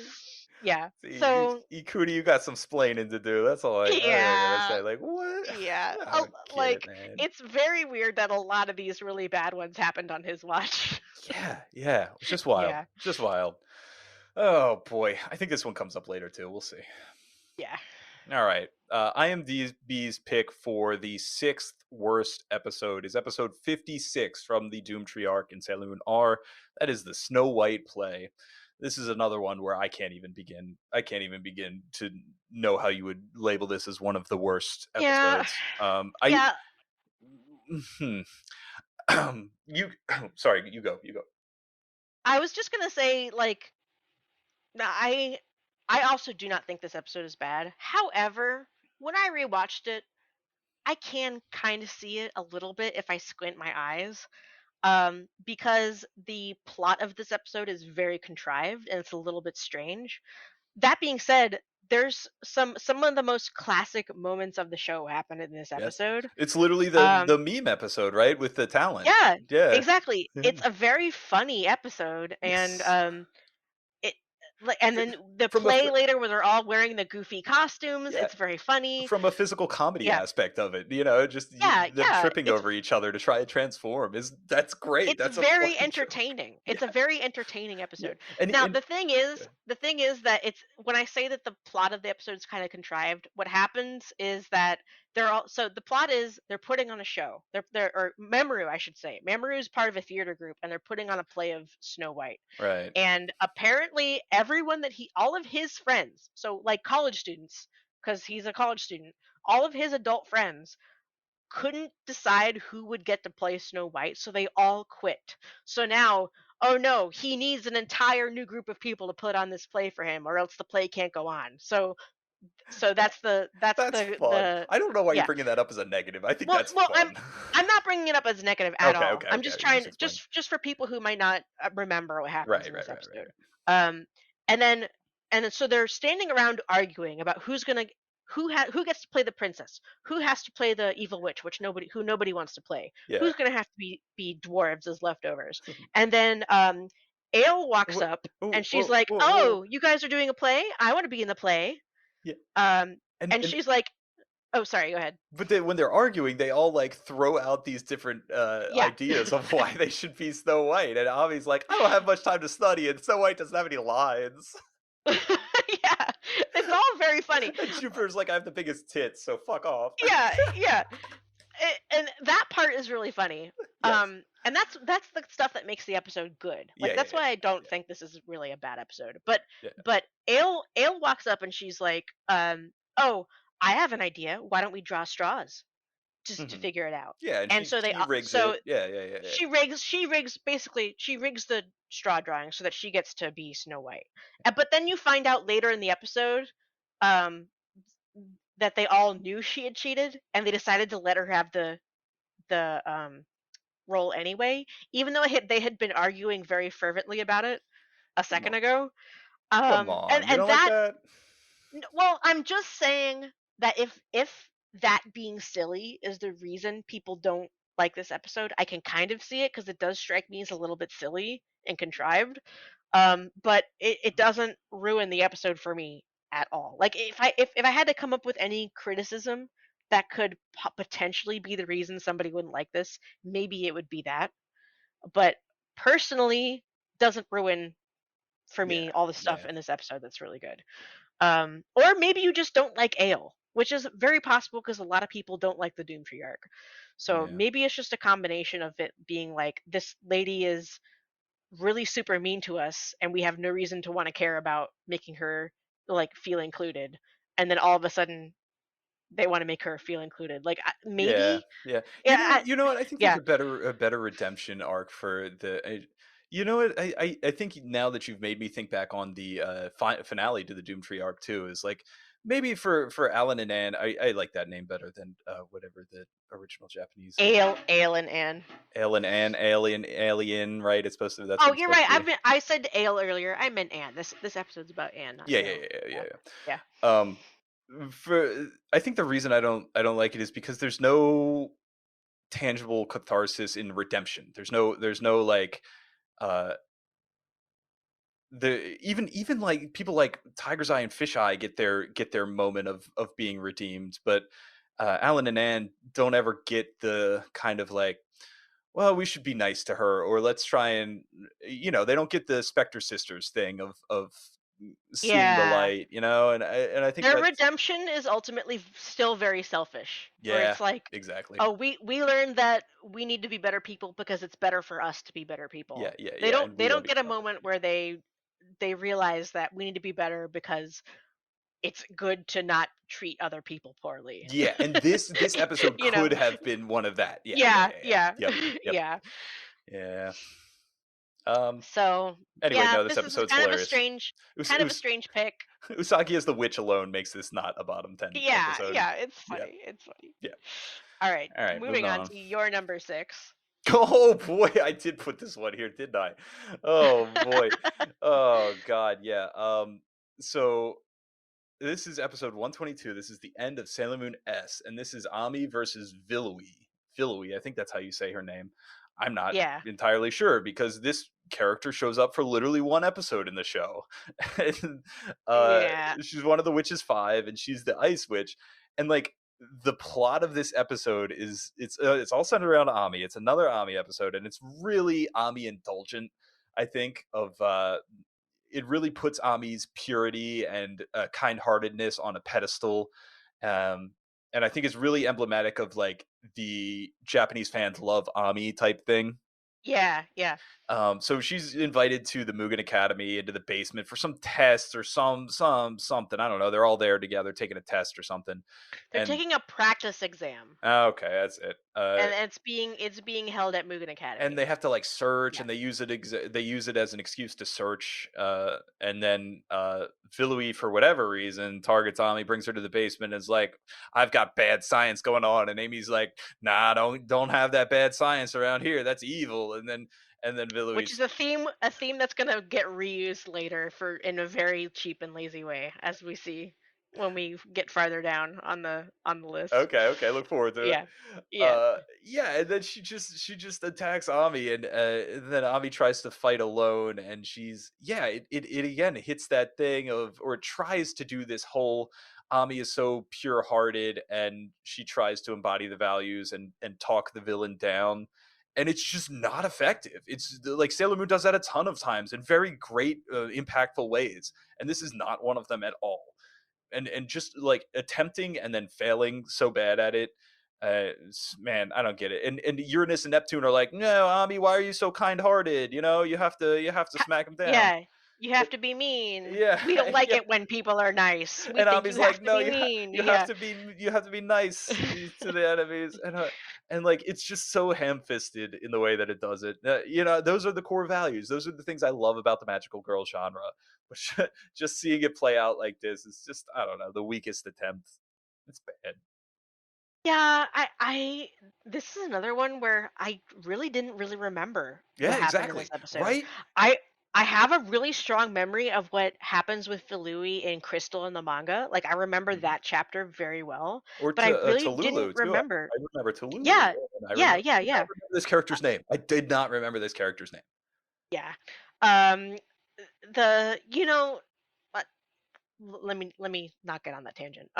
But when I watched this episode, I was actually struck by how similar it is to the way that it plays out with this member of the Witches Five in the manga. Oh yeah. Now, the problem is that this happens like towards the beginning of the Infinity arc in the manga. Like this is Oh. whereas this is like the first episode of the finale. Like Yeah, like yeah, it's the start of the finale. And then you had the all this. finale to S is this episode 23, 24, and 25. And Yeah, like this is the beginning of it. There's no break temporally. Like the next episode picks up immediately after where this one leaves off. right, Like it because they're is in a the 4 basement episode long finale. Yeah. with Hotaru, Whereas right? in Crystal, this is much more of Ami's filler chapter in the Infinity Arc, Hmm. basically. Um, and it works much better that way because it's not in a position where it needs to have any high emotional highs because it's all about Ami. Yeah. And also the manga doesn't really do the villain redemption thing. Yeah. The manga, the villains are villains and they're there to get beaten. Yep. Which is And why the manga you is know, worse than the anime. Yes. well, which is it's just different. I mean, I'll ignore that Yeah, admission any that's a type of cheap thing. shot, but it's Yeah. true. It's true. But so the fact that she doesn't get redeemed in the manga works because that's how the conflict works in the manga. Like Yeah. like they're not constantly trying to rehabilitate all their enemies. They have room to actually just fight people and kill them. Whereas in when the big theme of the 90s anime is kindness and loving your enemies and turning the other cheek, it's very weird to have an episode where they have a very sweet and kind-hearted character try to do that and it doesn't work. I don't know. I think that's part of the thing. I wrote once that like the villains don't they have to want to be redeemed. Not everybody's going to accept the worldview of the sailor soldiers. So And you yeah, can't I don't do mind that. that so much. You can't do that in an episode with a brand new villain we've never seen before. That's We see, don't that's know the thing. anything That's what I about. wanted to get to here. You Is know? like this Yeah. comes after we spent so much time with Kaori Knight, right? We spent so much time with Udil. We spent so much time with Mehmet, right? And Right. specifically, Udil and Mehmet are so awesome as characters. They have so many memes around them. They have so many crazy, funny moments that they like. Those are characters that I appreciate. Like if we were ranking, characters in Sailor Moon, I would say those are some of the ones that are interesting to me, even if they don't get their redemption. Yeah.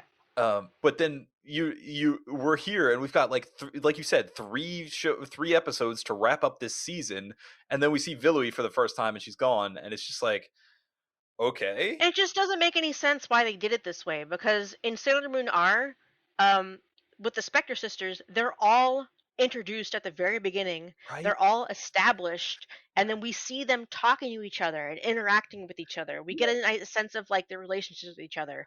And for some reason, they don't do that with the Witches 5 in And it's Sailor Moon crazy S. because it's Yeah. the Spectre sisters They are so good. It's and so there is more than enough screen time available to do that.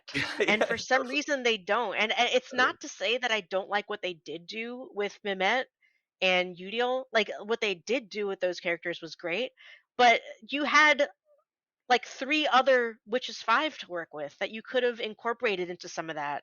And they just don't. They just kind of get their single one-off episode in a very cheap and hand-fisted way of adapting the manga without incorporating it into how the anime is different. Yep, It's just like yep. it's very strange. You can't just pick up a chapter of the manga almost wholesale without changing anything and drop it into the end of a season of the 90s anime and Yes, expect it to work. that It's is just correct. not going to work. Yeah. Yes, yep, yep. That is it. Yep, yep. Yeah. You've described it accurately. And then Yeah. you get Masahiro Ando to do the AD on this. Yeah. Yeah. And then people don't like it for that reason. Yeah. Because all this Oh drawings boy. look so strange. Yeah. All Yeah. right. Well, All right. yeah. Anyway, All right. pressing on. Moving on. Oh, we got to this one. All right. Here My we go. number 6. All right. So it was gonna happen eventually. I would like to congratulate myself for not giving into temptation and putting this at the bottom, um, which would be a extremely safe take, I'll an applaud that. Thank you. Thank you. extremely safe and uncontroversial take to say that this is the worst episode of the No, Sailor you're Moon better than that. You're 90s better than anime. that. Um, it's not the worst one. That being said, we are out of the territory of this episode isn't really that bad, but I have personal reasons for disliking it. We are now in the realm of episodes that are actually quite bad, in my Yeah, opinion. yeah. This episode's And not it's that just good. a matter of how they stack up to the other bad episodes. Is it a story thing? Is it a story thing for this one? So it's a couple of different things. Number one, I think you might disagree with me on this, but this episode does not look good. It's not No, an Ando episode. I It totally the agree with you that Yeah, this episode, the animation's kind of bad. This is the swimsuit it's beach episode for it's Sailor Moon very R, stilted. and Yeah, it's not even like they are attractive in any way. Kind of the girls are drawn very very pudgy, very flat, and there's yeah. not. Yeah, I don't. Yeah, It just doesn't look good. The plot of this episode is that the girls go on vacation to an island, and they're having fun on the beach, and then they grill up some fish, and Chibiusa gets her grilled fish and she says, "Ew, I don't like fish," and she like throws it in the stand and storms off. Everyone's like, "Wow, that was rude." And then she gets lost, and she comes across a baby plesiosaur in yep, a cave yep, that has an injured flipper. yep. So plesiosaurs exist in the Sailor Moon universe I'm not now. mad about that. That's cute. That's cutesy. Um, That's fun. You know, ghoul or ghosts and spirits exist, right? There's episodes of Sailor Moon. yeah, but a lot of like aesthetic and set dressing in Sailor Moon has to do with like tarot cards and crystals Yeah. and reincarnation and ghosts and that and like star seeds and Amanda said dinosaurs aren't cool enough for Sailor Moon. well, dinosaurs aren't really the aesthetic of like Okay. All right. that of it just doesn't make any sense. It's just very strange. So she uses Luna P to make a first aid kit and fixes the plesiosaur's flipper, and then she realizes that she's lost and she doesn't know how to get home. And the girls realize that they lost Chibiusa, so they start. Mako drives a speedboat, That's great. and That's great. It's my favorite thing. anytime anybody drives a boat, Kai is happy. Yeah, yeah, yeah. And then Ray does the divining thing of like, Yeah, yeah. that's And funny. she's like, she realizes that somehow like there's a lot of time spent in this episode of Chibiusa talking to herself because she's talking to the Yeah, plesiosaur. She's yeah. talking There's to no one. it's like a lot of screen time Yeah, actually. Like for yeah, as fun as these events sound, like most of the screen time of this episode is like Chibiusa in this cave talking to this dinosaur. It's like, oh, yeah. She realizes that the baby dinosaur lost its mommy, and she by the way, she doesn't know this. This is something she makes up. And she decides that the baby plesiosaur has lost its mommy, and she's like, "Wow, I lost my mommy too. I'm very sad." And then the volcano on the island starts erupting. yeah, So the yeah, Senshi transform and shoot like yeah. mercury bubbles blast and stuff at a volcano Yeah, to yeah. get this volcano to Venus stop. love me chains a boulder in front of the magma Yeah. flow. Yeah, yes, It's it's so it's stupid. fun. It's It's so fun. bad. Pointless. It's pointless. It doesn't look good. It's not funny. It's not fun. Like like in better hands, somebody could have taken the idea of the Senshi fight a volcano and made it so funny. Yeah, yeah, yeah, And it's yeah, it's yeah. not. Yep, It's just not yep. that funny. As funny as the idea is, the execution is just not I interesting. will totally agree with you here Yeah. that there's something in this episode that could be engaging or interesting or like, it could be a fun hijinks episode outside of whatever plot or anything's going on. But no, the this episode really fails on like a like you said, like an execution level. Like it's not pretty, it's not well paced, it's not engaging that much at all. So yeah, yeah, I agree. Yeah. Also, this might have been in the iceberg video. If it wasn't, it should be in there. But this episode was actually not included in the original Yeah. ADV DVD I release went of the back or show. yes, I went back and put that in Yeah. after you mentioned it to me before I released the video. So it is in the video. Yeah. We still don't know, as far as I know, to this day, why this episode was not included Yeah. in Yeah. the original uncut version of Sailor Moon from like 2003 or something that was released on a DVD box set, and is now extremely rare. If you try to find this on eBay, it's very expensive. Um, Dude, for some it's reason, not this episode was swimsuits not because included. the other beach episode in the first season is included. Well, Yeah. I don't want to spread misinformation, Yeah. but the theory at the time was that Naoko Takeuchi hated this episode so much that she would not allow it to be shown again on TV or released on a home release. Oh, that's Um, beautiful. I love it. Now, this is a situation of some that some people have of whenever you don't know the answer to something, Yeah. blame it on It- Naoko, even e- if you have no evidence of that whatsoever. Which it's not true. This episode did air on TV again. It did get a okay, home okay. release in Japan. Yeah. That's not the reason why we didn't have this episode. I was about to say. What seems to be more likely is that Toei did not have the master for this episode Which would not be because surprising considering what yeah, we know about Toei Animation and the yeah, following subsequent releases of Sailor Moon in many different yeah.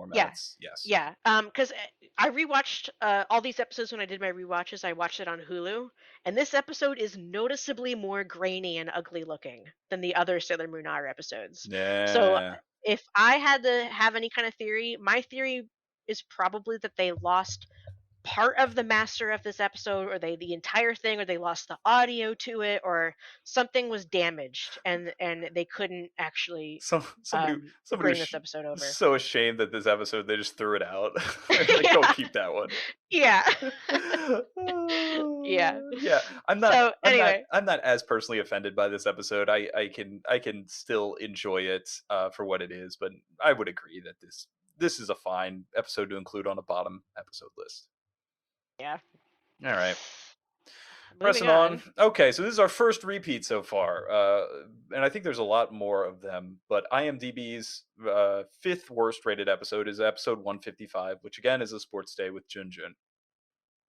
We talked about it a lot. I don't know that we need to, or I don't know how much you want to do for revisiting these episodes again when they do hit I this. guess the only thing I would say is if you're someone who doesn't like this episode and you can give us a little bit more insight on why you may not have liked it, which could, maybe be related to why the folks on IMDb didn't like it, uh, Yeah, leave a comment and let us know. yeah, because this one Um, seems more yeah. forgettable than like single it out for being terrible. I don't know. Yeah, it is. It is. I would definitely describe it as being more forgettable and more endemic of Super's problems in general Yeah, as being the reason it's bad than having anything in it that is specifically like offensive. yeah, yeah, Like, yeah. why is this number 5 Yeah, to yeah, to five. everyone? That's pretty high up there Yeah, too. I don't get it. that's really high. Yeah, it Yeah, doesn't feel like a number 5.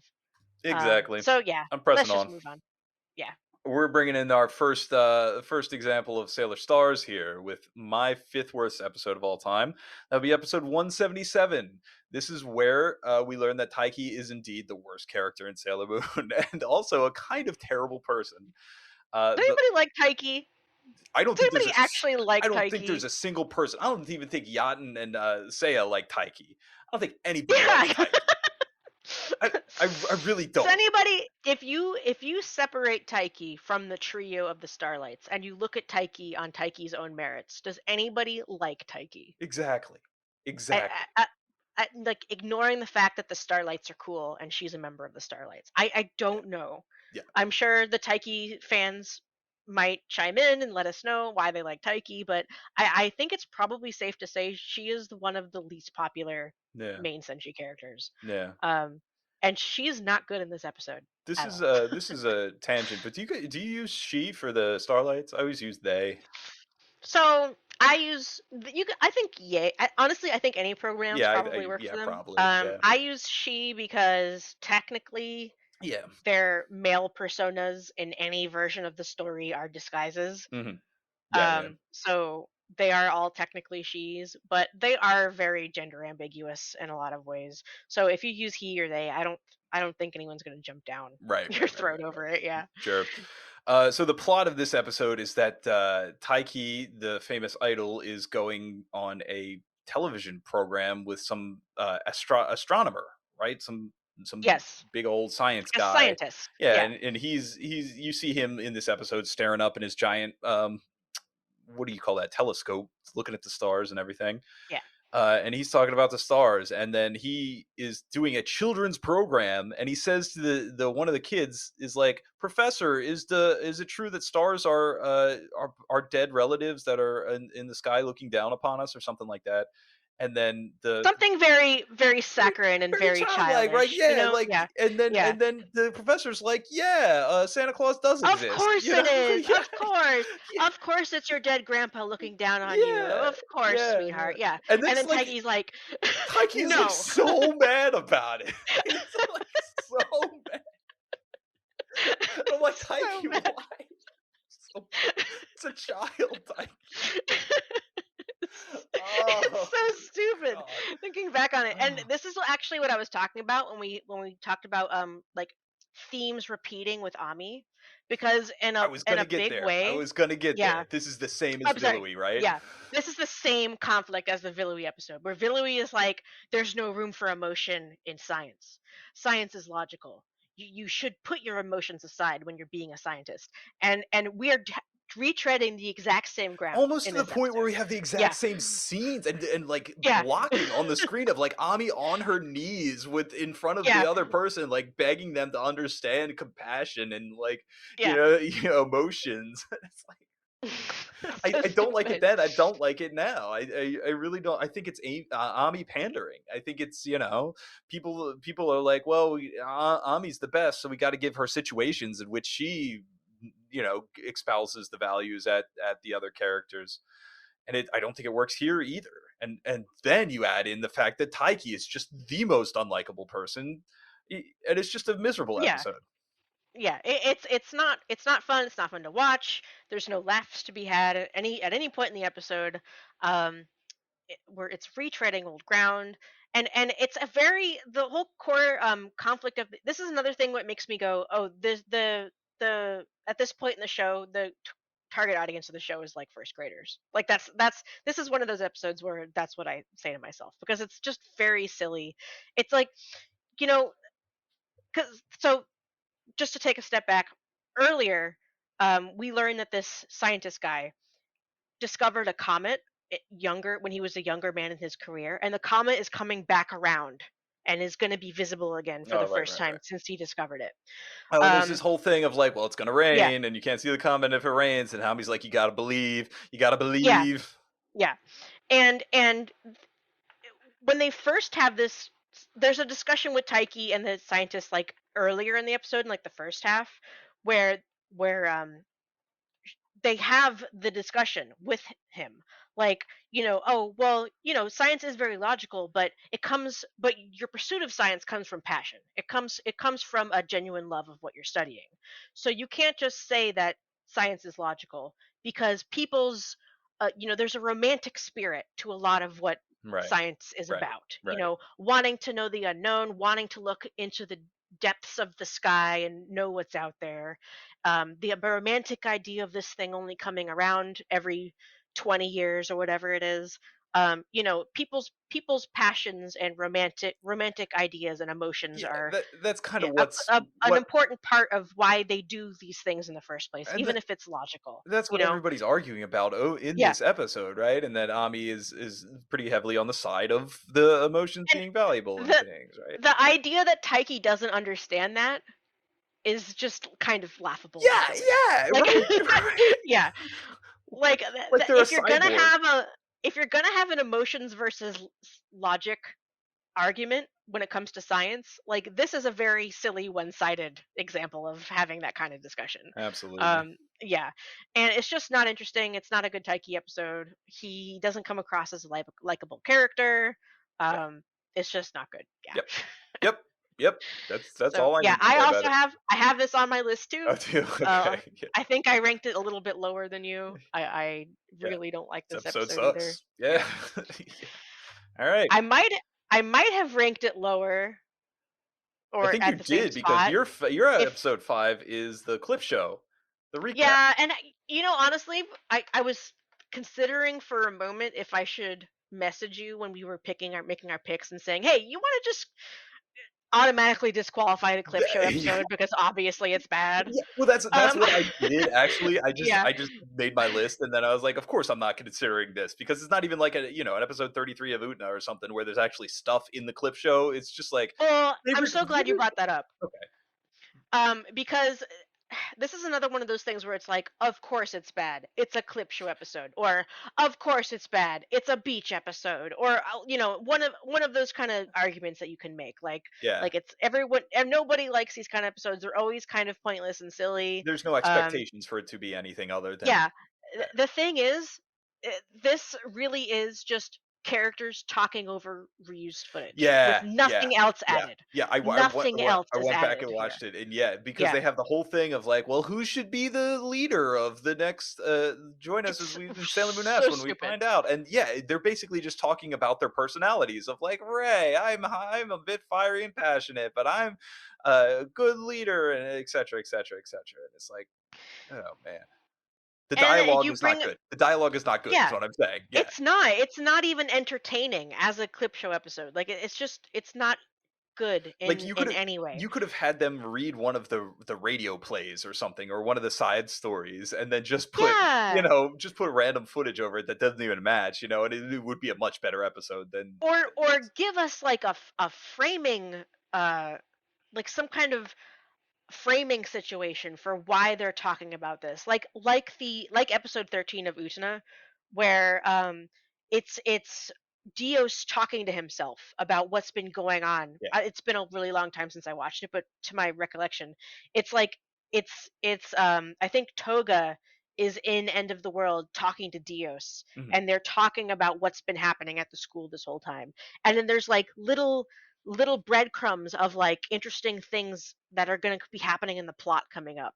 So even though Yep. it's a clip show episode, it Yep. actually has a couple minutes of original animation to give you Yep. like a framing mechanic about why we're going back over this. Yeah. And that's not even in this. Oh yeah, right at the end they have like Yeah, one scene of the first, or one scene from episode 90, the first episode of S, it's and it's like like, all 10 right. seconds. Yeah, yeah, It's yeah, not it is. even a scene. It It's is like not that. even a scene. It's like one shot. Yeah, yeah, yeah, yeah. Yeah, it is. It is like Now, a I will say, this is me going back a little bit on ranking this so low. I will say, however, that I remember when this episode came out. Um, the first episode of the Cloverway dub was, I think, really, this episode, and really. I remember when this episode aired on Cartoon Network. I Wow. was I was at a summer camp, and we would huddle around the TV during summer camp to watch Toonami at the end of the day. Right, And I right. remember watching when I was like maybe 13 or 14, watching this episode on TV. And that one shot of Uranus and Neptune at Yeah. the end of this episode Yep, that's like 10 seconds long, yep. that was so That effing was it. hype. That was That it. was amazing. I was so hype. So I have a really positive memory of this episode, but going back and like trying to look at it objectively, it's just really bad and That pointless. that's And that's so yeah, funny because, yeah. my experience is, the one I always remember is I watched Sailor Moon R: The Promise of the Rose in 2000, I think, when it aired on Toonami for the first time, Mhm. and they made a big deal about the premiere, right, and everything, and Yes. I remember I was on vacation in Virginia Beach. Yeah, and then I spent the entire afternoon watching Sailor Moon R: The Promise of the Rose, and I was just devastated at the end of it. I was like, "That is the best thing I've ever seen." I was like walking in a Yeah. trance. I remember I I remember remember that. watching that for the first time And on in the TV. It's dub so with good. the music, you gotta Yeah. believe in Yeah. the power of love. Yeah, yeah, yeah, yeah. Good Yeah, man, times. good But times. yeah, that's Good times. that's as that's the nicest thing I can possibly Yeah, say it's a about clip this episode. What do you very people want? Come on, very come on. bad and unoriginal Yeah, clip show yeah, episode. yeah. Yeah. Ikuni has one more Anyway, thing to answer for. yeah. Moving Oh, on. hey, IMDb's fourth worst episode is one we've already talked about before. This is the shared Minako Makoto power up episode from Now, Sailor Moon I S. am interested to know why this one also is as low as it is for IMDb. Cause Really? excuse me. Cause although it is very bad, some of the other episodes we've talked about, I would personally, Okay. obviously, Here's and did. my, I would personally and did put them below this episode. yeah. So Here's my I wonder. hypothesis. Are you ready Yeah, for it? sure. So think about someone who would go on to IMDb and rank Sailor Moon S episodes. Mhm. These are not casual fans. These these are True. these are Yeah. people who know the things, and who would be, who, if you spoke to them and said, isn't it nutty that they did not give individual power-up episodes for Makoto and Minako in Sailor Moon Supers? They would be like, yes, it's insane, and I cannot believe they did that. Let alone it just Yeah, being, as we that's already true. said, not Yeah. a good episode. I think that's That that's that alone is like a pretty bad yeah. Do you remember sin that this episode do you commits. remember they split that episode? What is that episode? Is it in the first season or no? It's in R. It's in R in the Spectre Sisters. They don't have their paired off Spectre Sisters, right? Like you have the Ray fighting Cone, and that's one of my favorite episodes in the entire show. And then you have the Mhm. Ami and what's her face? Birdie. Birdie, yep. And they have the chess episode. And then there's not one for pets and help me. Pets And the yellow one. the Oh yellow boy, I one. don't know. The yellow one. Pets and the yellow one. Leave a comment in down below for the yellow name of the yellow one. Calvada. No, that's Oh, Caldeveris. Caldeveris. That's it. I was Caldeveris. thinking of Ram's super Something. move from Yeah. Guilty Gear Strive. Calvada. No, that's something different. Yeah, I think it's Yeah. something like that. Yeah. Yeah. But no, they did it twice. They did it twice. They screwed him over twice. Makoto doesn't deserve She this, does and not. Minako especially does not deserve Especially does this. not, considering how good all Yeah. her solo centric episodes are. Yeah. It's Yeah. tragic. All right. Anyway, enough about that. Oh, So here's a fun one. this is a spicy pick from you. Really? Okay, you've got something to say against I this episode? I don't think most people would consider this a bottom 10 episode. Wow. Okay, let me I explain it think first. Let I me explain it first anticipate before that you're you. gonna get some pushback on this. Wow. Okay. Well, Yeah. listeners, if you agree that episode 13, the death of Jedi, is a bad episode or is not a bad episode, do comment because I think this episode's hot garbage. So what happens is to get Barrel's like, yeah, Jedi, you don't have any, you're out of time, you're on borrowed time, and Jedi's like, all right, I'll find the sailor soldiers, and he projects a big the city burning to everyone, like a big astral projection just to the entire city, and says, Sailor Moon and the sailor soldiers, you got to come to the airport and fight me. And then they If you all don't, I'll set the whole city on fire. right Yeah, yeah. right. And then the girls just like go, and there's this like do you remember this? I was rewatching this. I did not remember that they ride in a monorail to go to the airport. Yes, yes. It's like, why is there a scene of them riding in the monorail to show up in the airport? Oh my gosh. Then they get attacked by the police officers, right? That's this episode, right? Yeah, I think it is. Yes, he brainwashes the so what happens is so he goes in the sky. He says, "Meet me at the airport." Yeah, Or if you don't, I'm gonna burn Tokyo to the ground. yeah, And it's a very mustache twirling kind of situation. But when he does that, like everybody saw that, like everyone in the whole city saw this weird guy in the sky. So they're actually talking about how there's actually a scene where like the airport is getting closed for the day that he yeah, said yeah. that And they when talk he about made it at his threat. school. Yeah, and like people aren't allowed to go there. And so Usagi's in class talking about this with class, and she knows like who this guy is, right? And so Naru and them are like, "Oh, wouldn't it be fun to go check it out anyway? Wouldn't it be Yeah, fun to yeah. like sneak in and see Yeah. what's really going on and like check it out?" And Usagi's like, "Oh, you shouldn't do that. Yeah. Don't do that, please. Yeah. Very dangerous. Don't do that." And Haruna comes in and she's like, "Oh my god, you're saying something reasonable? Are you okay?" And she like touches her hand to her forehead to see if she's Yeah. like got a fever. Yeah. So that is very funny, and I remembered that part of the episode very well. I Like can't that's a say I did. memorable. But Ah, once we get to the airport, they get past the brainwashed police officers, then the fight with Jedi is oh, it's, it hurts it's my pretty brain. goofy. It It's hurts. pretty goofy. Talk about not only like goofy plot nonsense, right?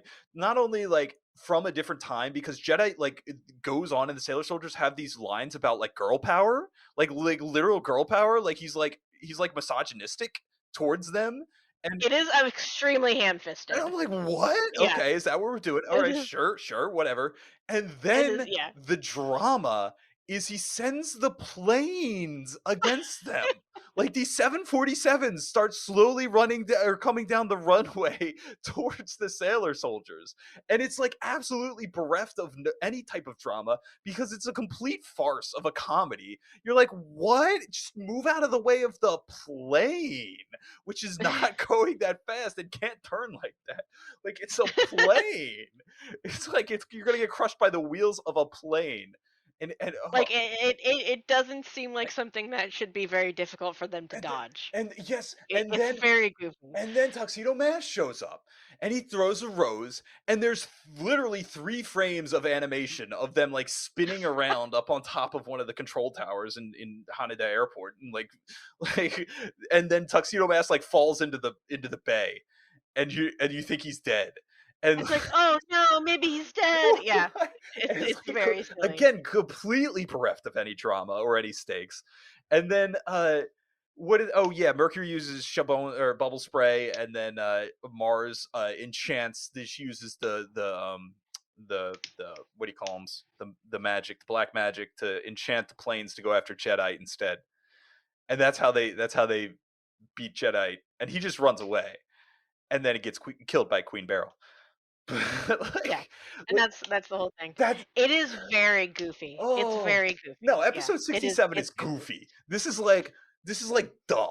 This is like stupid on a level that I'm just like, "What is going on?"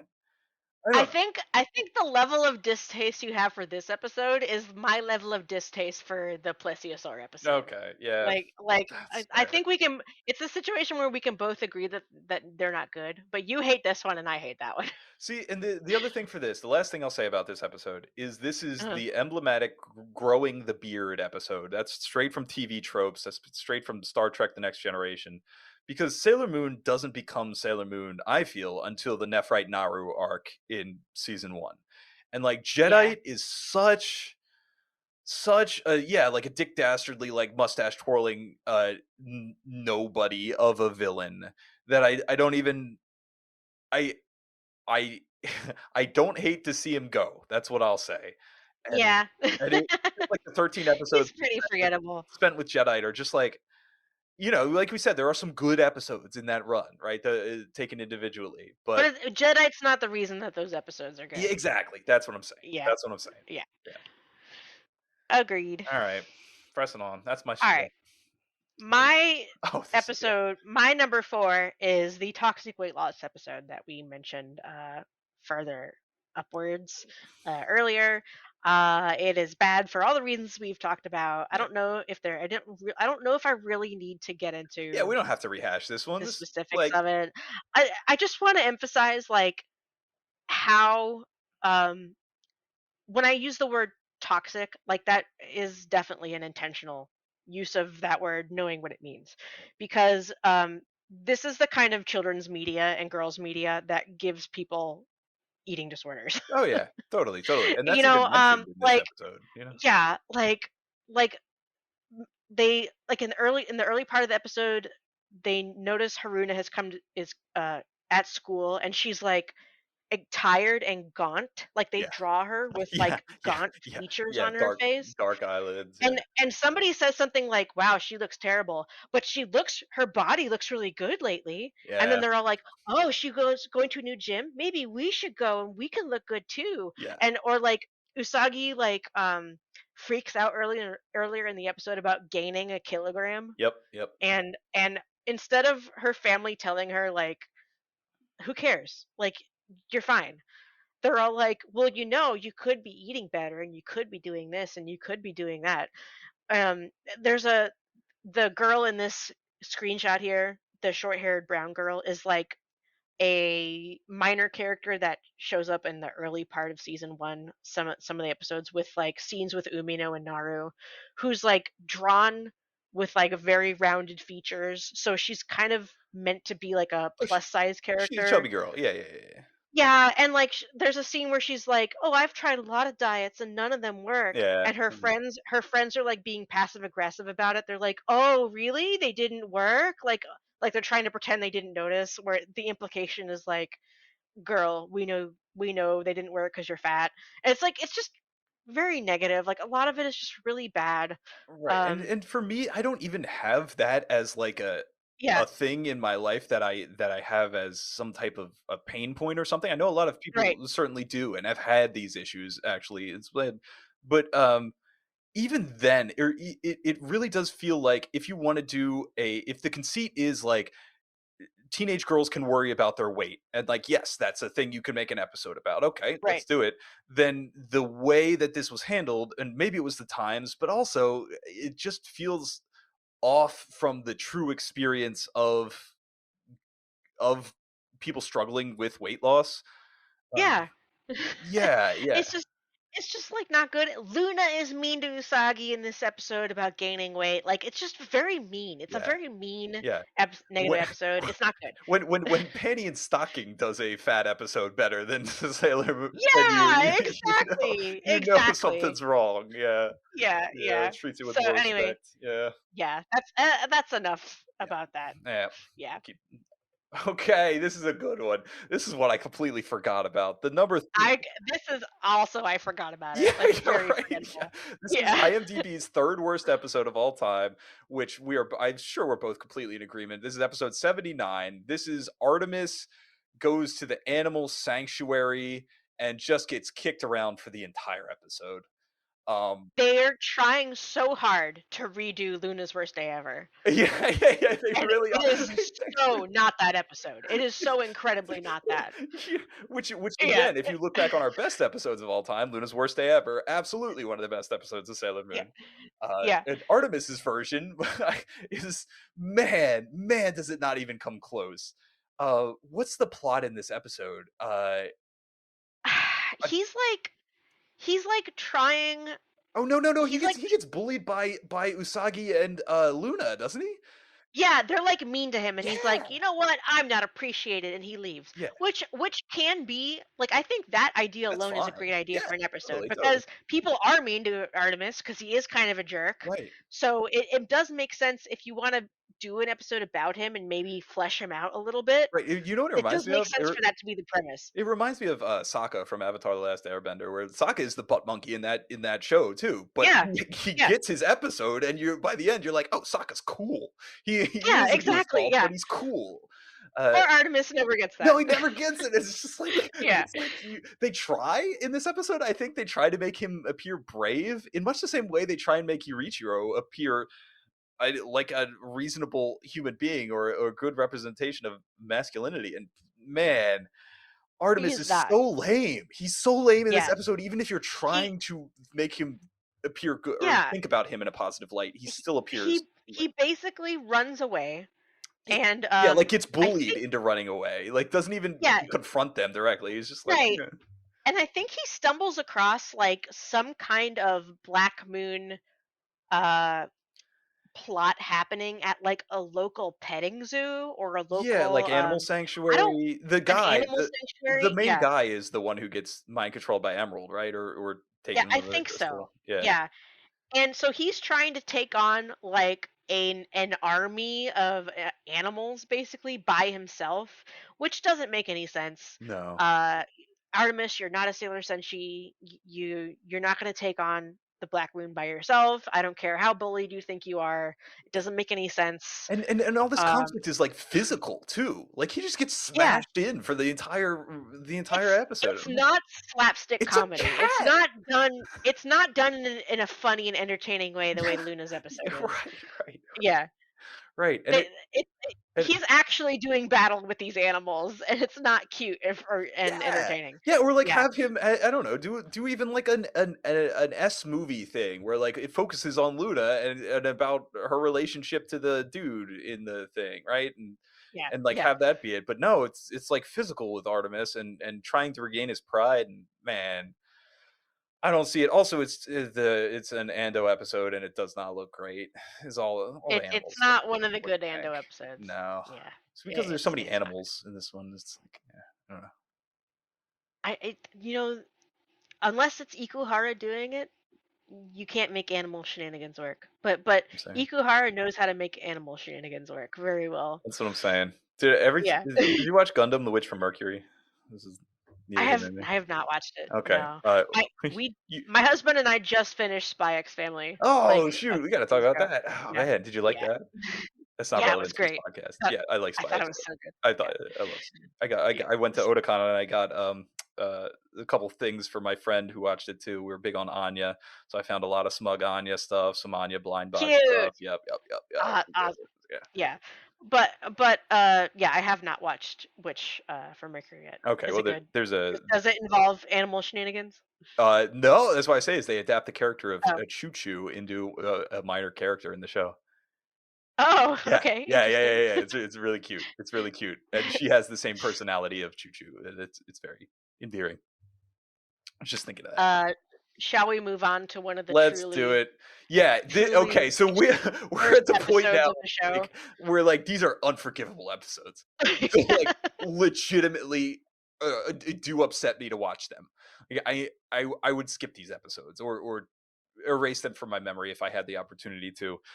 The first one is episode 131, where Pegasus, Hawkeye creates a trap for Pegasus, and then Tiger's Eye tries to use it, and It does not work. Pegasus just jumps out of it, and you're just That's the whole episode. oh. And then here's the other thing too: is like in the Sailor Moon Iceberg, and I'm sorry to everybody that listened to the Sailor Moon Iceberg, and that I said that Naru's last episode was in episode the dating episode in Sailor Moon S, which I thought was Naru's last episode. I totally forgot about this episode and that it contained Naru. Because I hate this episode so much, I forgot about You blocked it out of your memory. it. The other plot, the actual plot of this episode is that Tiger's Eye is hitting on Naru.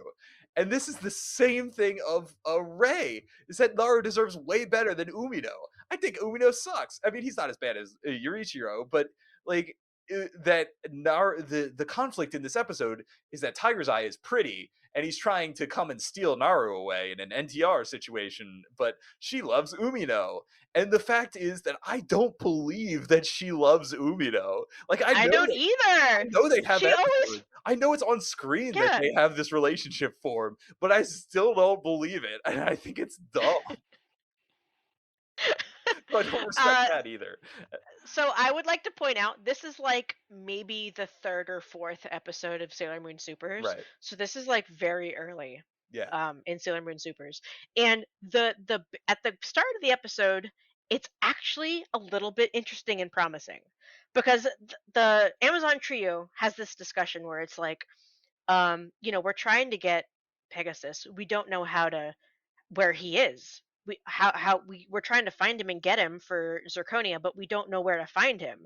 And Hokusai says this thing where it's like, well, I have a plan. You see, we don't need to find him because he comes out every single time we fight the sailor soldiers. So all we need to do is get them to summon Pegasus, and then there he is, and we've got him, and we just need to catch him.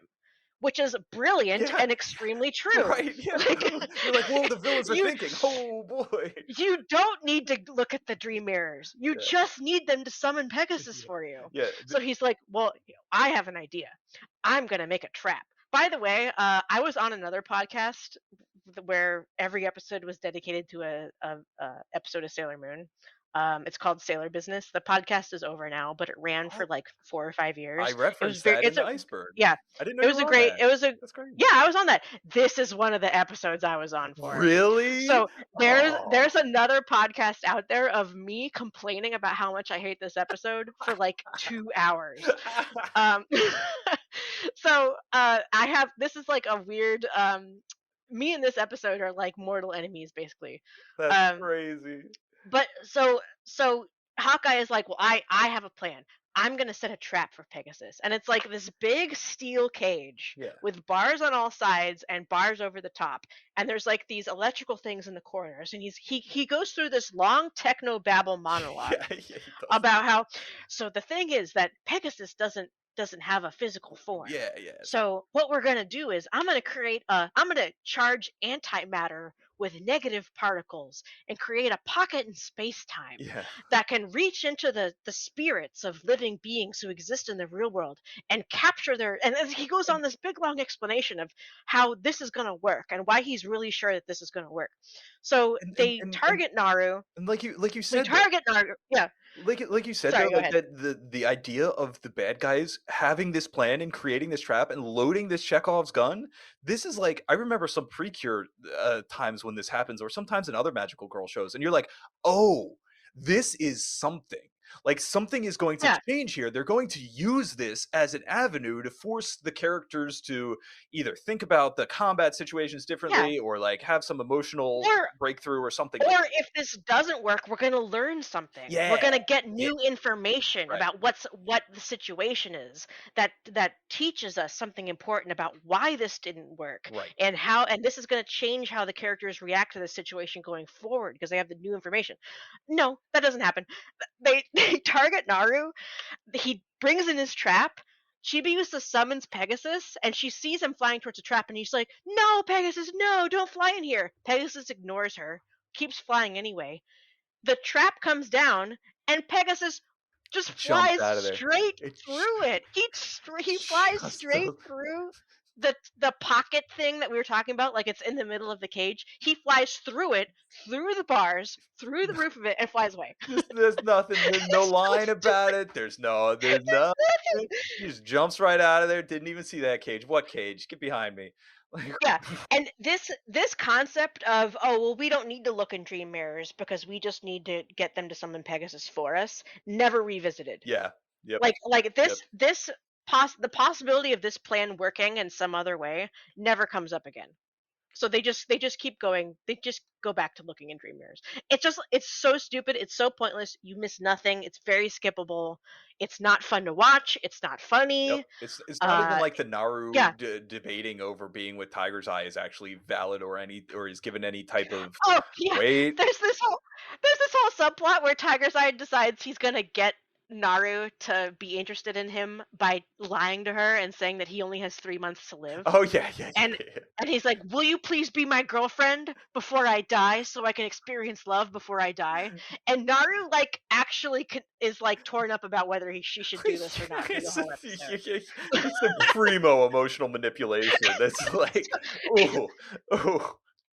She talks about it with Usagi and the others, and none of them are like, "Naru, Yeah, that's not your yeah. responsibility. What This the is a hell? Yeah, stranger. like, He's an adult stranger. yeah, You yeah, yeah. you Also, you don't you're even being know his manipulated. name." Yeah. Yeah, yeah. But she decides to do it Oh anyway, God. and like dumps. If you are someone who cares about Naru and Umino, this is like bullshit to you Yeah, because she like, exactly, exactly. yeah, Yeah. like she like breaks up with Umino to go do this with this guy she doesn't know, and then at the last second she's like, you know what, I changed my mind, I don't want to do this anymore. And it's just the whole thing is so pointless and stupid. Yeah. It's just a terrible episode in every way. It's bad. It's terrible. I hate it. I hope You, that my when I watched it for doing this, it's the last time I will ever watch this episode again in my life. I, you I said will it miss better than I nothing could by never possibly. watching this Yeah. again. Yeah, You've it's bad, bad, bad, bad, terrible. you've done it. You've done this episode justice Yeah, for how I'm done. I'm done irreconcilably. talking about it. I'm done thinking about it. No more. Yeah. Moving on. Moving on Oh boy, your third worst episode is again a repeat from the is previous. the Taiki. Yeah, I really especially don't like Taiki. Hey, I'm there. Taiki is kind of, yeah, I don't want to get too much onto it since we already talked enough about it, but Taiki is kind of like everything about the Starlights that is bad and doesn't work boiled down Yeah. into a single No, no, character. that's really good Yeah, describing it, because like yeah, when the I think one of the big things that Sailor Stars kind of doesn't hit all the way there, or maybe it does in some places, but in the ending where they're like, we need to trust Sailor Moon, and Seiya has this whole thing of, no, no, guys, we can trust Usagi and their friends, and we can work together, and this whole Madoka Magica episode 10 yeah, right timeline thing of like, well, actually, if we're a team and we team up and everything. And then Taiki just in every instance, aside from right there at the end where he has to trust in Sailor Moon because they're all bloodied and beaten, um, right. yeah, he's always the person, or they're always the person that's just like shutting it down and like get out of here. And the thing is that Yaten Yeah, is kind of a similar that's character, where I but was gonna go. Yaten is a little bit more fun about it, right? Yaten is like a little bit more of like Yes, a brat, that's exactly where I and was gonna go. He has this thing with they really Luna. yeah, they really don't care. They're kind of like a girl boss kind of Yeah, character almost. yeah, And it's kind of fun to watch Yaten be like sassy with other characters. yeah, Taiki is dry, boring, humorless, just very unlikable. And it doesn't make sense for the logical character to not see the obviousness of like we have to work with them. yeah, yeah, Yeah. right. Yeah, it's so forced You by the know? narrative of the story Yeah. that they have to Yeah. remain these frenemies Yeah. situation. Yeah. So, yeah, it's just bad. Moving on. Yep. Yep. Yep. Yep. Yep. Yep. All right. I am okay, so IMDb's number 2 is the Senshi 5 volcano. unsurprisingly, Um, Considering what their number 1 is, not to spoil it, but considering what their number 1 is, I think it's safe to say that this is what IMDb thinks is the actual, like, worst episode of yeah, the show. yeah, yeah, Um, and that's why I'm saying it's not gonna probably gonna be a little bit of a spicy take to say that there's things in this that you like. It's very yeah. universally considered a very bad episode. Although there is like a little bit of fun to be had here Yeah, and there, I like but the it ideas. Like I said before, yeah, very unsurprising to see this as IMDb's number 2 slash number 1. Yep, yep, yep. I'm Yeah, not surprised either. Like I said, the episode looks bad. It's not engaging. Just from a base narrative of a bottle episode, even considering it divorced from anything else in the series. It's yeah, lame, yeah. lame. Yeah. So let's press on. Are we now? No, IMDb's my second worst and episode of all time is episode 143. The plot of this episode, as I remember it, is boy, what I remember from this episode, and correct me because you just watched this a little while Yeah. ago, but the it comes down to the end where Usagi and Chibiusa are trapped in like a bubble, in this space bubble, and then Yes. Pegasus cannot reach them, and then the he's like Pegasus is like banging on the bubble to get in there to save those two, and then the inners are outside the bubble and they can't do anything at all either, and then they finally are like Pegasus, lend us your power, and then Pegasus gives them their super power ups, and then they're able to break through the bubble and destroy the enemy of the day. I think it's very clear why I dislike this episode. Uh, Everybody must bow down to Pegasus. You must respect the power and omnipotence of Pegasus. And the only way you can gain more value or more power is by believing in Pegasus, which, God, I cannot imagine a worse message or a message more antithetical to the magical girl genre than that one. It's just very silly.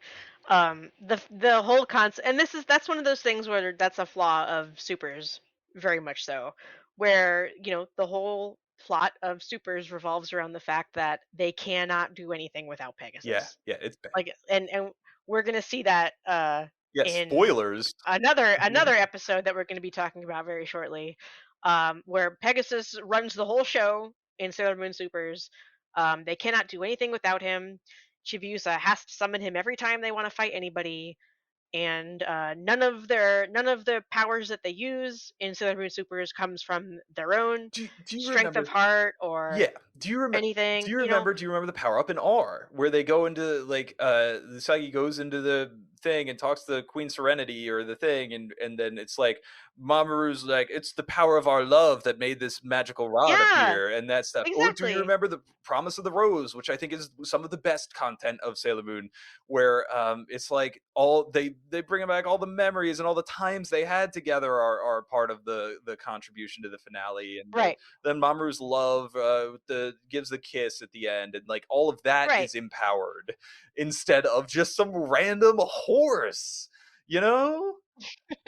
That we, and I guess we might as well talk about it here. Yeah. I just want to reiterate that the dream arc of the manga is not like this with Pegasus. Okay, so the dream arc of the manga is about as long as any other arc of the manga. It's about probably 15 chapters maximum, and I think maybe you don't know who Pegasus is for 2 out of those chapters. You learn very quickly that Pegasus is not a Pegasus; he is a boy and he is trapped somewhere else. And the only way he can talk to Chibiusa is by becoming a Pegasus and talking to her in her dreams. He is not a Pegasus.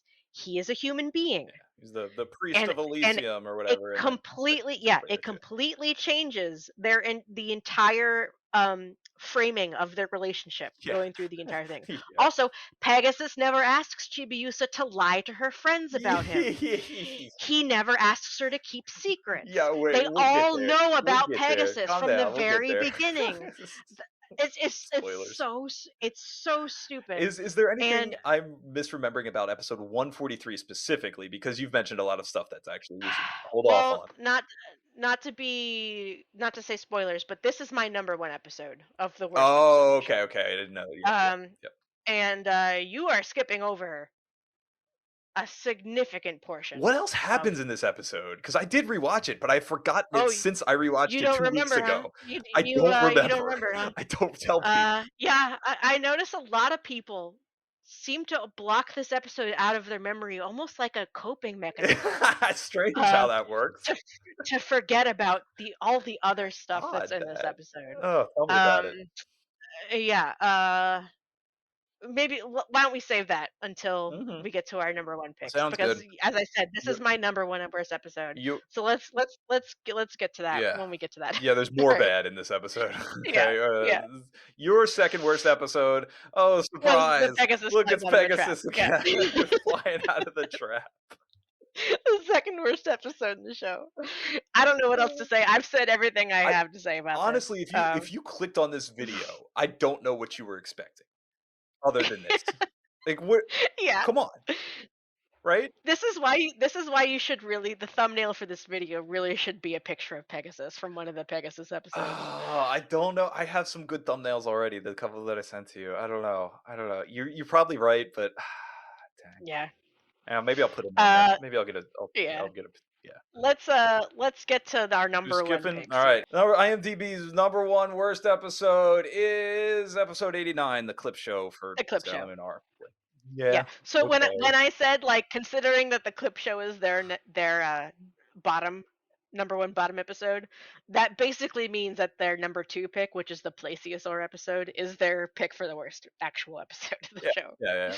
So yeah, not surprising that this is the lowest episode on Do IMDb. you remember? Do you remember how many yeah. people were mad about Wonder Egg Priority, other magical girl show with clip episode in it? Yeah. Yeah. A 12 episode anime with a clip show episode Yeah. in it. Poor Bloodroar. Pretty bad. Yeah, nobody likes clip show episodes. They're always a waste of time. Yeah. At most, you can kind of make them a little bit palatable, like the Utena one that we talked about. Right. But for the most part, they're just kind of lazy. Everyone looks at it and says, "Oh, okay, the animators needed a week break." Yep. That's why we have this. Yeah. Just delete it. I will say what was cool about, I did not remember that they do all four of the intros in a little like picture in picture That thing. part is That's neat. cool. That's cute. Yeah, I like it. that part was cool. Yeah. That's it. Okay. Of course, you can just watch that on YouTube also. Yeah. Right. Yeah. A whole lot impressive in the era of video editing Yeah, on totally. computers. Yeah. Totally. All right, pressing on to our number one worst episodes of all of Sailor Moon Supers, or all of all of Sailor Moon, but they just so happen to both be in Sailor Moon Supers. Yeah. Mine is episode 151. This is the Pegasus 157. or 157. Yes, thank you. 157. This is the hardcore Pegasus gaslighting episode. This is the episode wherein Chibiusa starts to ask some questions about her. Some fundamental questions about Pegasus. Some really good questions about where their relationship is, what's going on, what are we doing here. Who are you Yeah, exactly? Like, exactly, exactly. are you I my I friend? know Can you nothing tell me about anything you. about yourself? Yeah. Yep. It's been like what 20 episodes now, and I still don't have any answers, or we've just been going on goodwill and faith here. And then the Pegasus says, "Oh, I don't deal well with answers. Don't ask me no questions, and I won't tell you no lies." And he pieces off. He like leaves because she starts asking entirely valid questions. And I just cannot even begin. Not only is this like a unintentionally, I think, kind of the primo example of what gaslighting looks like in a relationship, and emotional abuse and stuff like Yeah. that. It's just so silly, as you said, from a meta narrative thing of like they don't need to do this from a character arc of these characters or anything about this. None of this needs to be happening. And then on top of it, it's like she she feels that like it threatens Chibiusa's life. Like literally they Yeah. can't beat the bad guy. They can't call for Pegasus. Remember, we can't do anything in this season without you, Pegasus. Exactly, So when exactly. you don't show up, you are basically dooming us. Yeah, exactly. We can't do anything without you. Um, Exactly. yeah. Okay, so I watched this episode just a few hours ago. This is the last one I watched before we got ready to record.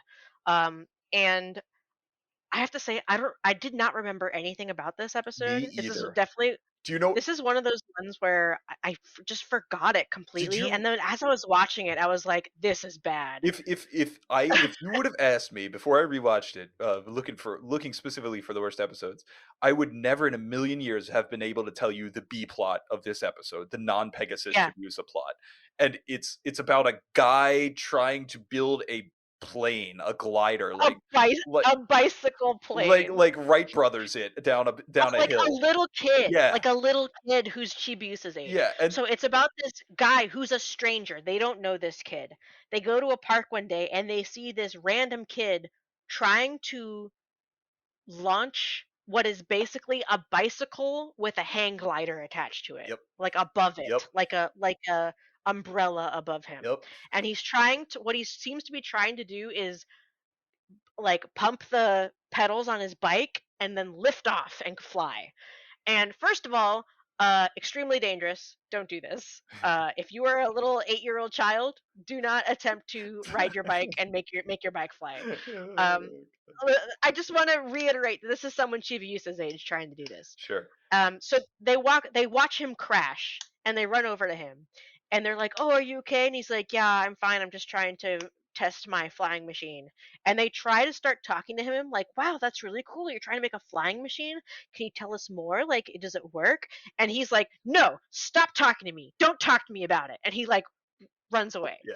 And then Chibiusa goes and like I think from what I remember, like one of her little scenes where she's talking to Pegasus in the little globe thing that she has in her room, and she's telling him about this thing that happened to her at the park today, and Yeah. she's like, she if they somehow get in the topic of like how she doesn't know anything about Pegasus, and she's like, come to think of it, we've been friends for a really long time now, and I don't know anything about you. I don't know where you're from or what's wrong, like me and like that.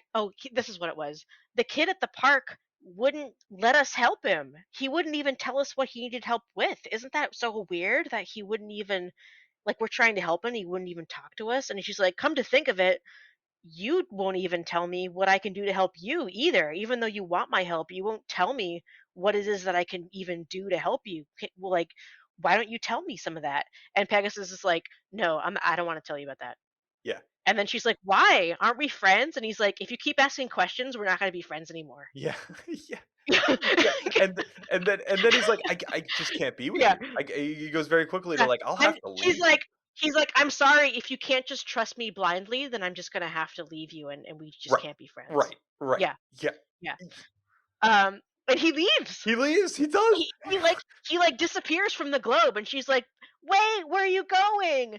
And then like I think Usagi comes in the room, and like the scene gets interrupted, but he leaves. He like literally leaves, and then of course the kid with the bike is the kid who gets targeted by the Amazonas Quartet, so they go after him, and when they're fighting the monster, she tries to ring the bell to call Pegasus, and he shows up anyway. And it like you probably didn't even remember that part, but he they go through this whole conflict in the during the episode, and when she rings the bell, he shows up anyway, and they never have a discussion about what they talked about earlier. Like it doesn't come up again, Right. Right. And and they just beat the bad guy. they I think they That's it. not only is this like such a fundamentally like pernicious relationship that is displayed on screen, Yeah, but I think that part of it is like they have the gall to try and tie in this kid jumping off a hill in his bike with like believe in things that you don't understand or something like that, and like don't give up on your yeah, dreams or some stuff. And then I'm like, the horse is putting her at risk for no reason. How is that yeah. Like related to the kid flying? And I'm like trying yeah, so hard to it's so understand it, stupid. right? Like I'm trying so hard to like get where they're coming from on like Pegasus as a whole in this season of Sailor Moon, but really in this aspect of childlike whimsy and belief and things that you don't, I it, and I think it's so crazy when you talk about Pegasus that Sailor Moon and all magical girls are about believing in miracles and magic, right? Right, Amanda, the Yeah. co-host of the Madoka Yes. Magic Cast. Yes. Um, Yes. Of course. That's why we love them. right, That's like right, a core part of the genre. right. And then how Yeah. how incredibly messed up it becomes when you turn it into one character or and Who's not not just a even part of the value. core. Yeah. Yeah. Yeah, and not just a value, and not just like a relationship that you care about, that you're believing in other people, or friends or anything, but how exploitative that like the power of compassion and understanding and believing in other people is totally real. And then Pegasus is like the villain because he shows you what happens if you exploit that and turn that on Yeah. its head and use that for you. And say, if you're really compassionate and you really want to help me and be my friend, then you won't ask very valid questions where I need Exactly. to explain myself. Exactly. Yeah. It's like, no, it's like very normal for me to want to know what's going on with you. Especially, I just want to point out that this is like at the end of the season. Yeah. Like, and this is one of the problems with Sailor Moon Supers is that it's like what is it, like maybe 40 episodes. You don't learn anything about Pegasus until like the 35th episode of the show. Yeah. Like It's wild. like you go through so much of the story. None of it is spaced out. It's all backloaded. All of the plot of the season is backloaded. So for us to get to this point, and like, this is another thing where it might have been a thing where like if this was done way earlier and maybe executed a little bit better, Mhm. this could actually potentially help us Right. rationalize Right. why we don't know anything about him Right. Or until the very end, if you wanted to make that idea of exposing your vulnerability to strangers to to make a theme about that, or speak comprehensively about that, you rewrite this episode and put it forward and you'd be able to do that. Yeah. Yeah, the thing is that, like, because there is a point earlier in the episode where Chibiusa is also talking to the older girls about the boy on the bike from the park.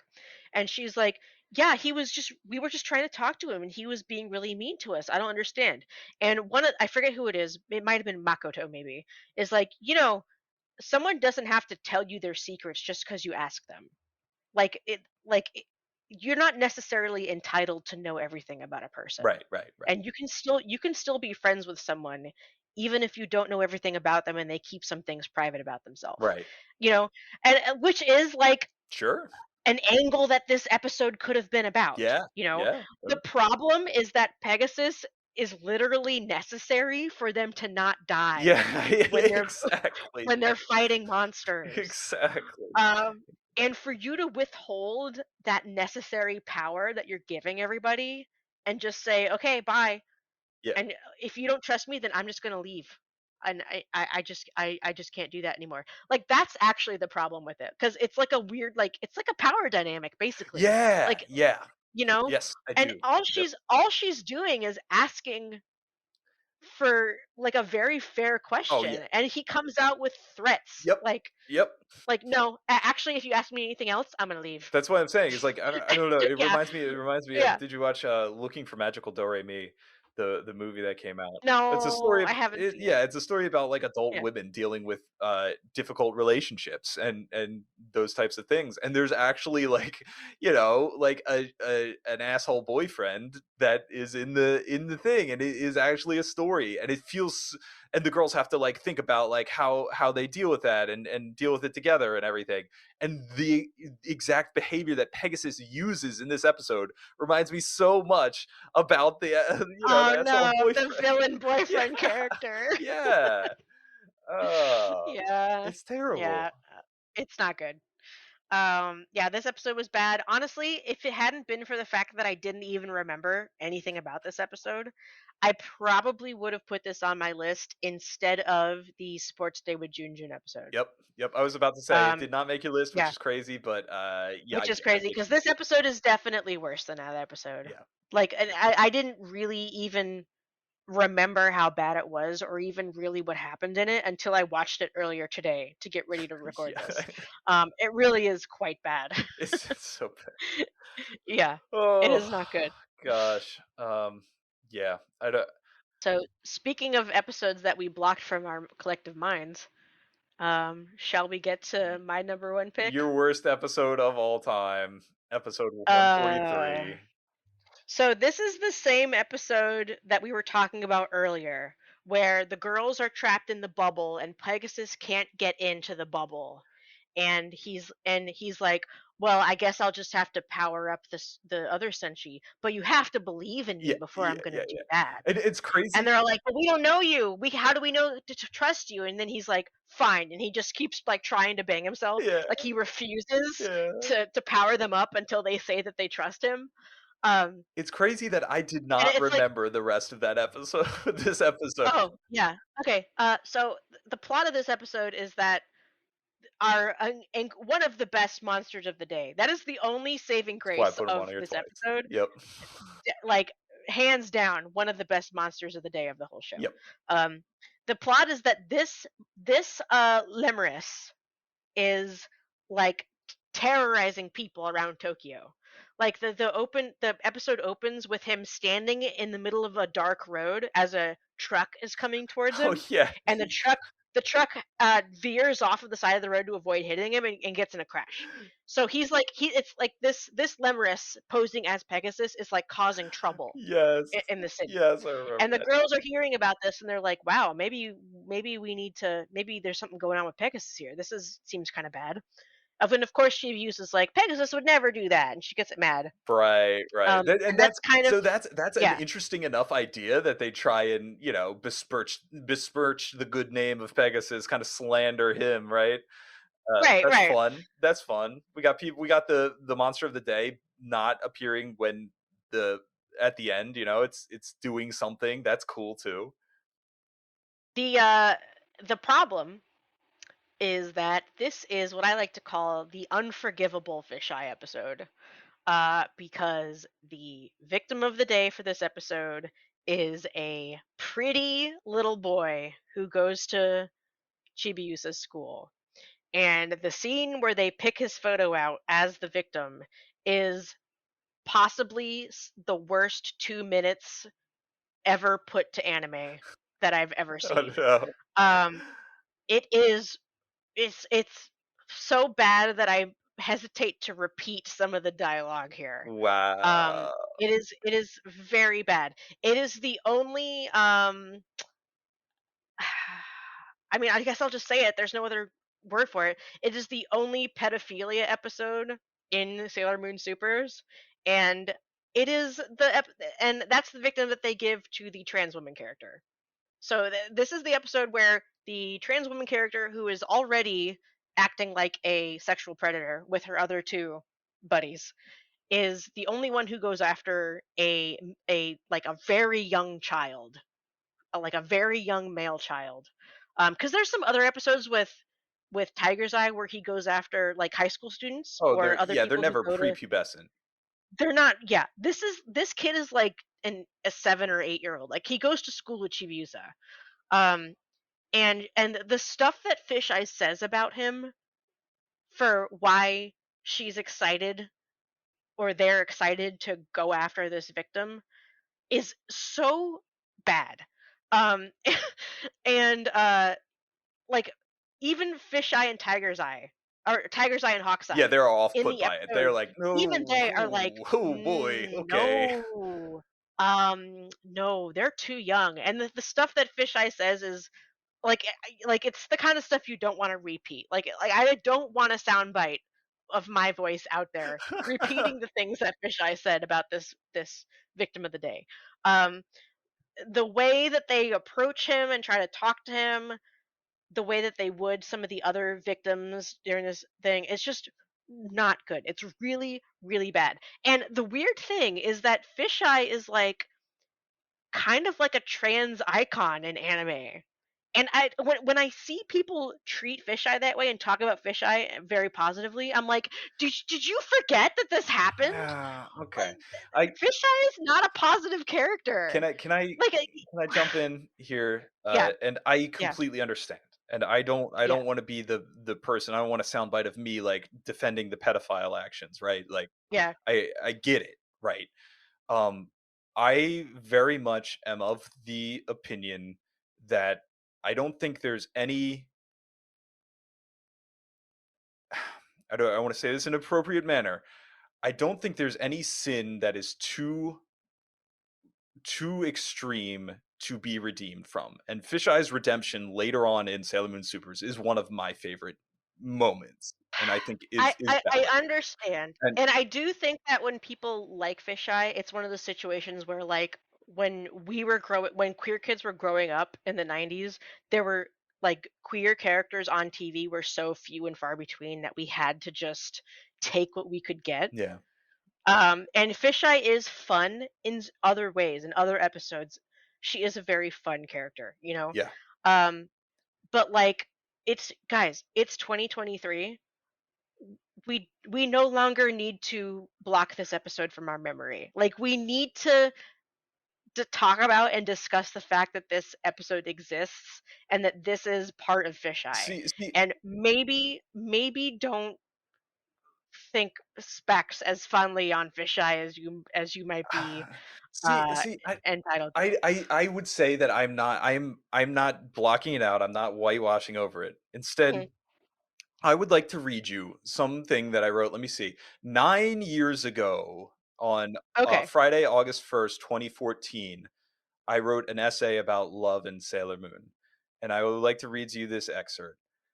I said, "Past this point," this is in response to Mamoru kissing Usagi when she was drunk in season 1. Do Right. you remember that? Right. Yeah, which is Yes. its own, problematic issue that I totally Yes. acknowledge.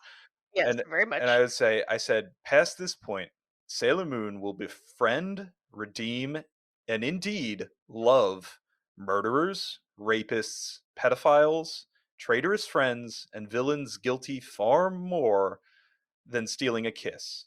Some will accept redemption, some will make their own, some will refuse to surrender their personal values in lieu of recognizing Sailor Moon and Sailor Moon's The Show. The true evil will be kept in its place, faceless and abstract, as a manifestation of one of the extremes the antagonist can choose. And each and every one of them, even the ones that refuse salvation, will carry some varying degree of humanity in them, even if they themselves are not human. At no point will any case ever be clear. That's how I Uh that's how I feel about I Fisheye. You know, it, you know, that might all be true, but we did not mean a pedophilia episode in the sexual assault arc. you can make that argument, sure, sure. I'm sorry, it just isn't necessary. Yeah. This is a show for babies. Let me just reiterate, this is family entertainment. And it's gross, it's uncomfortable to watch. It does not put the character in a fun light. It does not make them endearing to the audience any more than they're already not endeared to. I love the Fisheye Redemption episode with all the other Amazon trio. Yep. That's probably the best part of Sailor Moon Supers Yeah, yeah, is that I would episode. say, yeah. So I'm not saying that that is bad. I'm not saying that you're wrong about the whole redemption thing. That's a very important part of Sailor Moon. Uh, you can do that without having this episode. Yeah, This episode does yeah. not add anything. I would It agree doesn't with add that. anything. It's not good. It's very uncomfortable to watch. And then And then the second that is on top. That is on top of all the other stuff that sucks about this right, episode. right. The Okay, whole all second the part other that we already stuff talked about. Yeah. all the other stuff we already talked about. With the it's so stupid how I'm only going to help you if you trust me, and Yep. all of my power, all of your power is actually my power, and you can't do anything without me.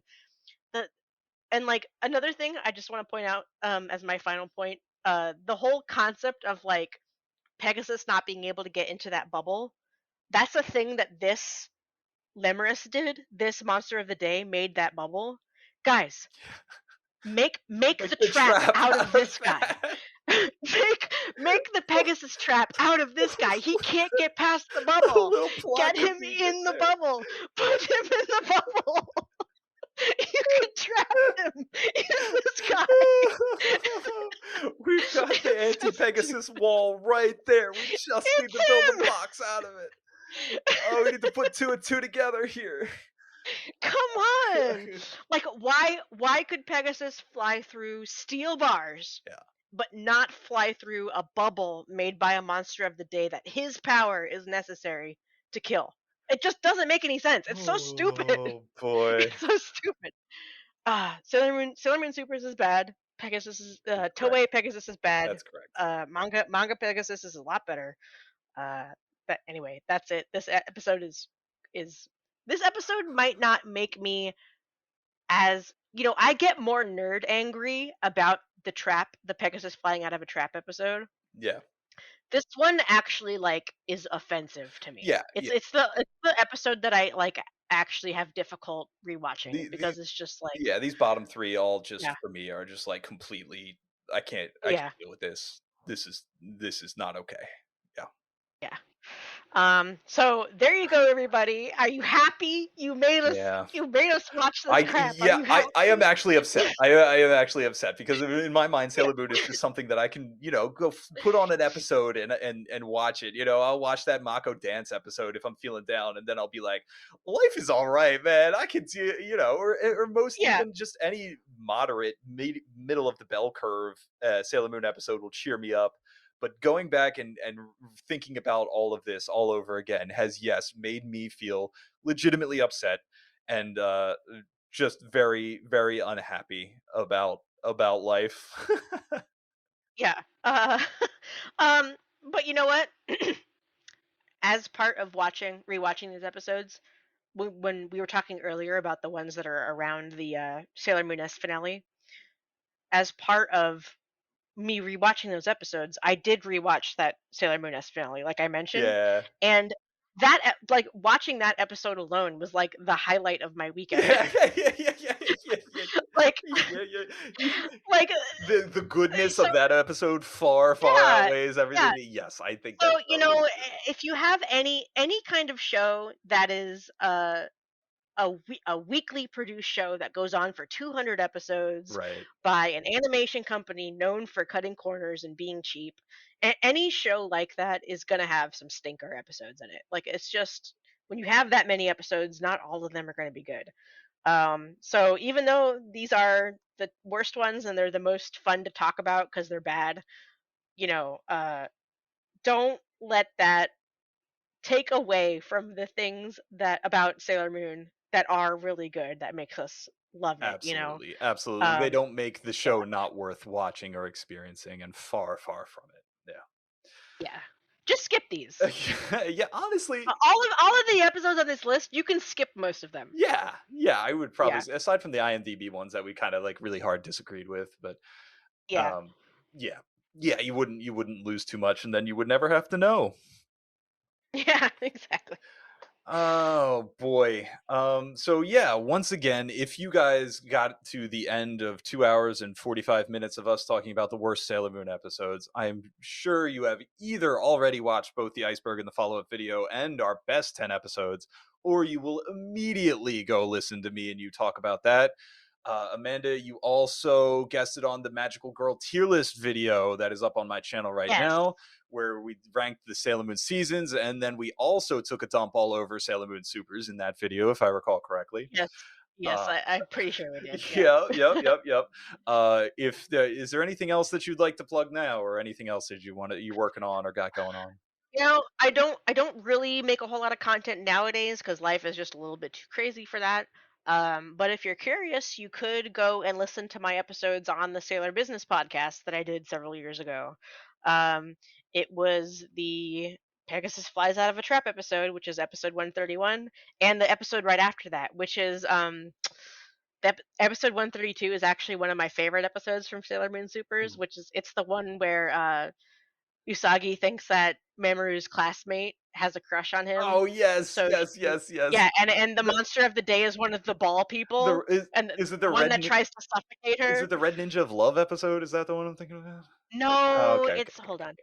Hold on. I have to show The you now. suffocate You can episode, yeah, where they pierce them. the one where the big ball monster is trying to suffocate her and she's holding him up so that so that it doesn't crush Oh Mamoru. yeah, And I remember this Mamoru one. Yeah, yeah, yeah, I Mamoru remember. stabs it with a Yeah, I knife. remember it. Yeah, yeah, It's yeah, so yeah, it's so visceral. I just really like that one. yeah. Yeah. But I'm also a big Usamamo fan, so that's part of the reason There you why I go. really enjoy that episode. So those are my two episodes that I did for Sailor Business. If you want to look up the Sailor Business podcast, if you want more of me talking about the worst episode ever and one of my Sure, favorites, sure. You've also yeah, talked about we did the Wonder Egg Priority special episode. That was a thing we did together, right? yes, And yep. there's also plenty of content if you're a big fan of Madoka Magica. Go listen to either of them. Yes, I used to have a podcast about Madoka called Puella Magi Madoka Magicast that you can look up if you want many more hours of me talking about magical girls. Um, Right? and yeah, Okay. Kai's a guest on some of those. Oh, yep. And there's plenty of Madoka content on my channel as well. So, yep. All right. Well, thank you, Amanda. We did it. Congratulations. Well done. Yes. You are again. You are you are the perfect person for this, and I appreciate you and value you so much.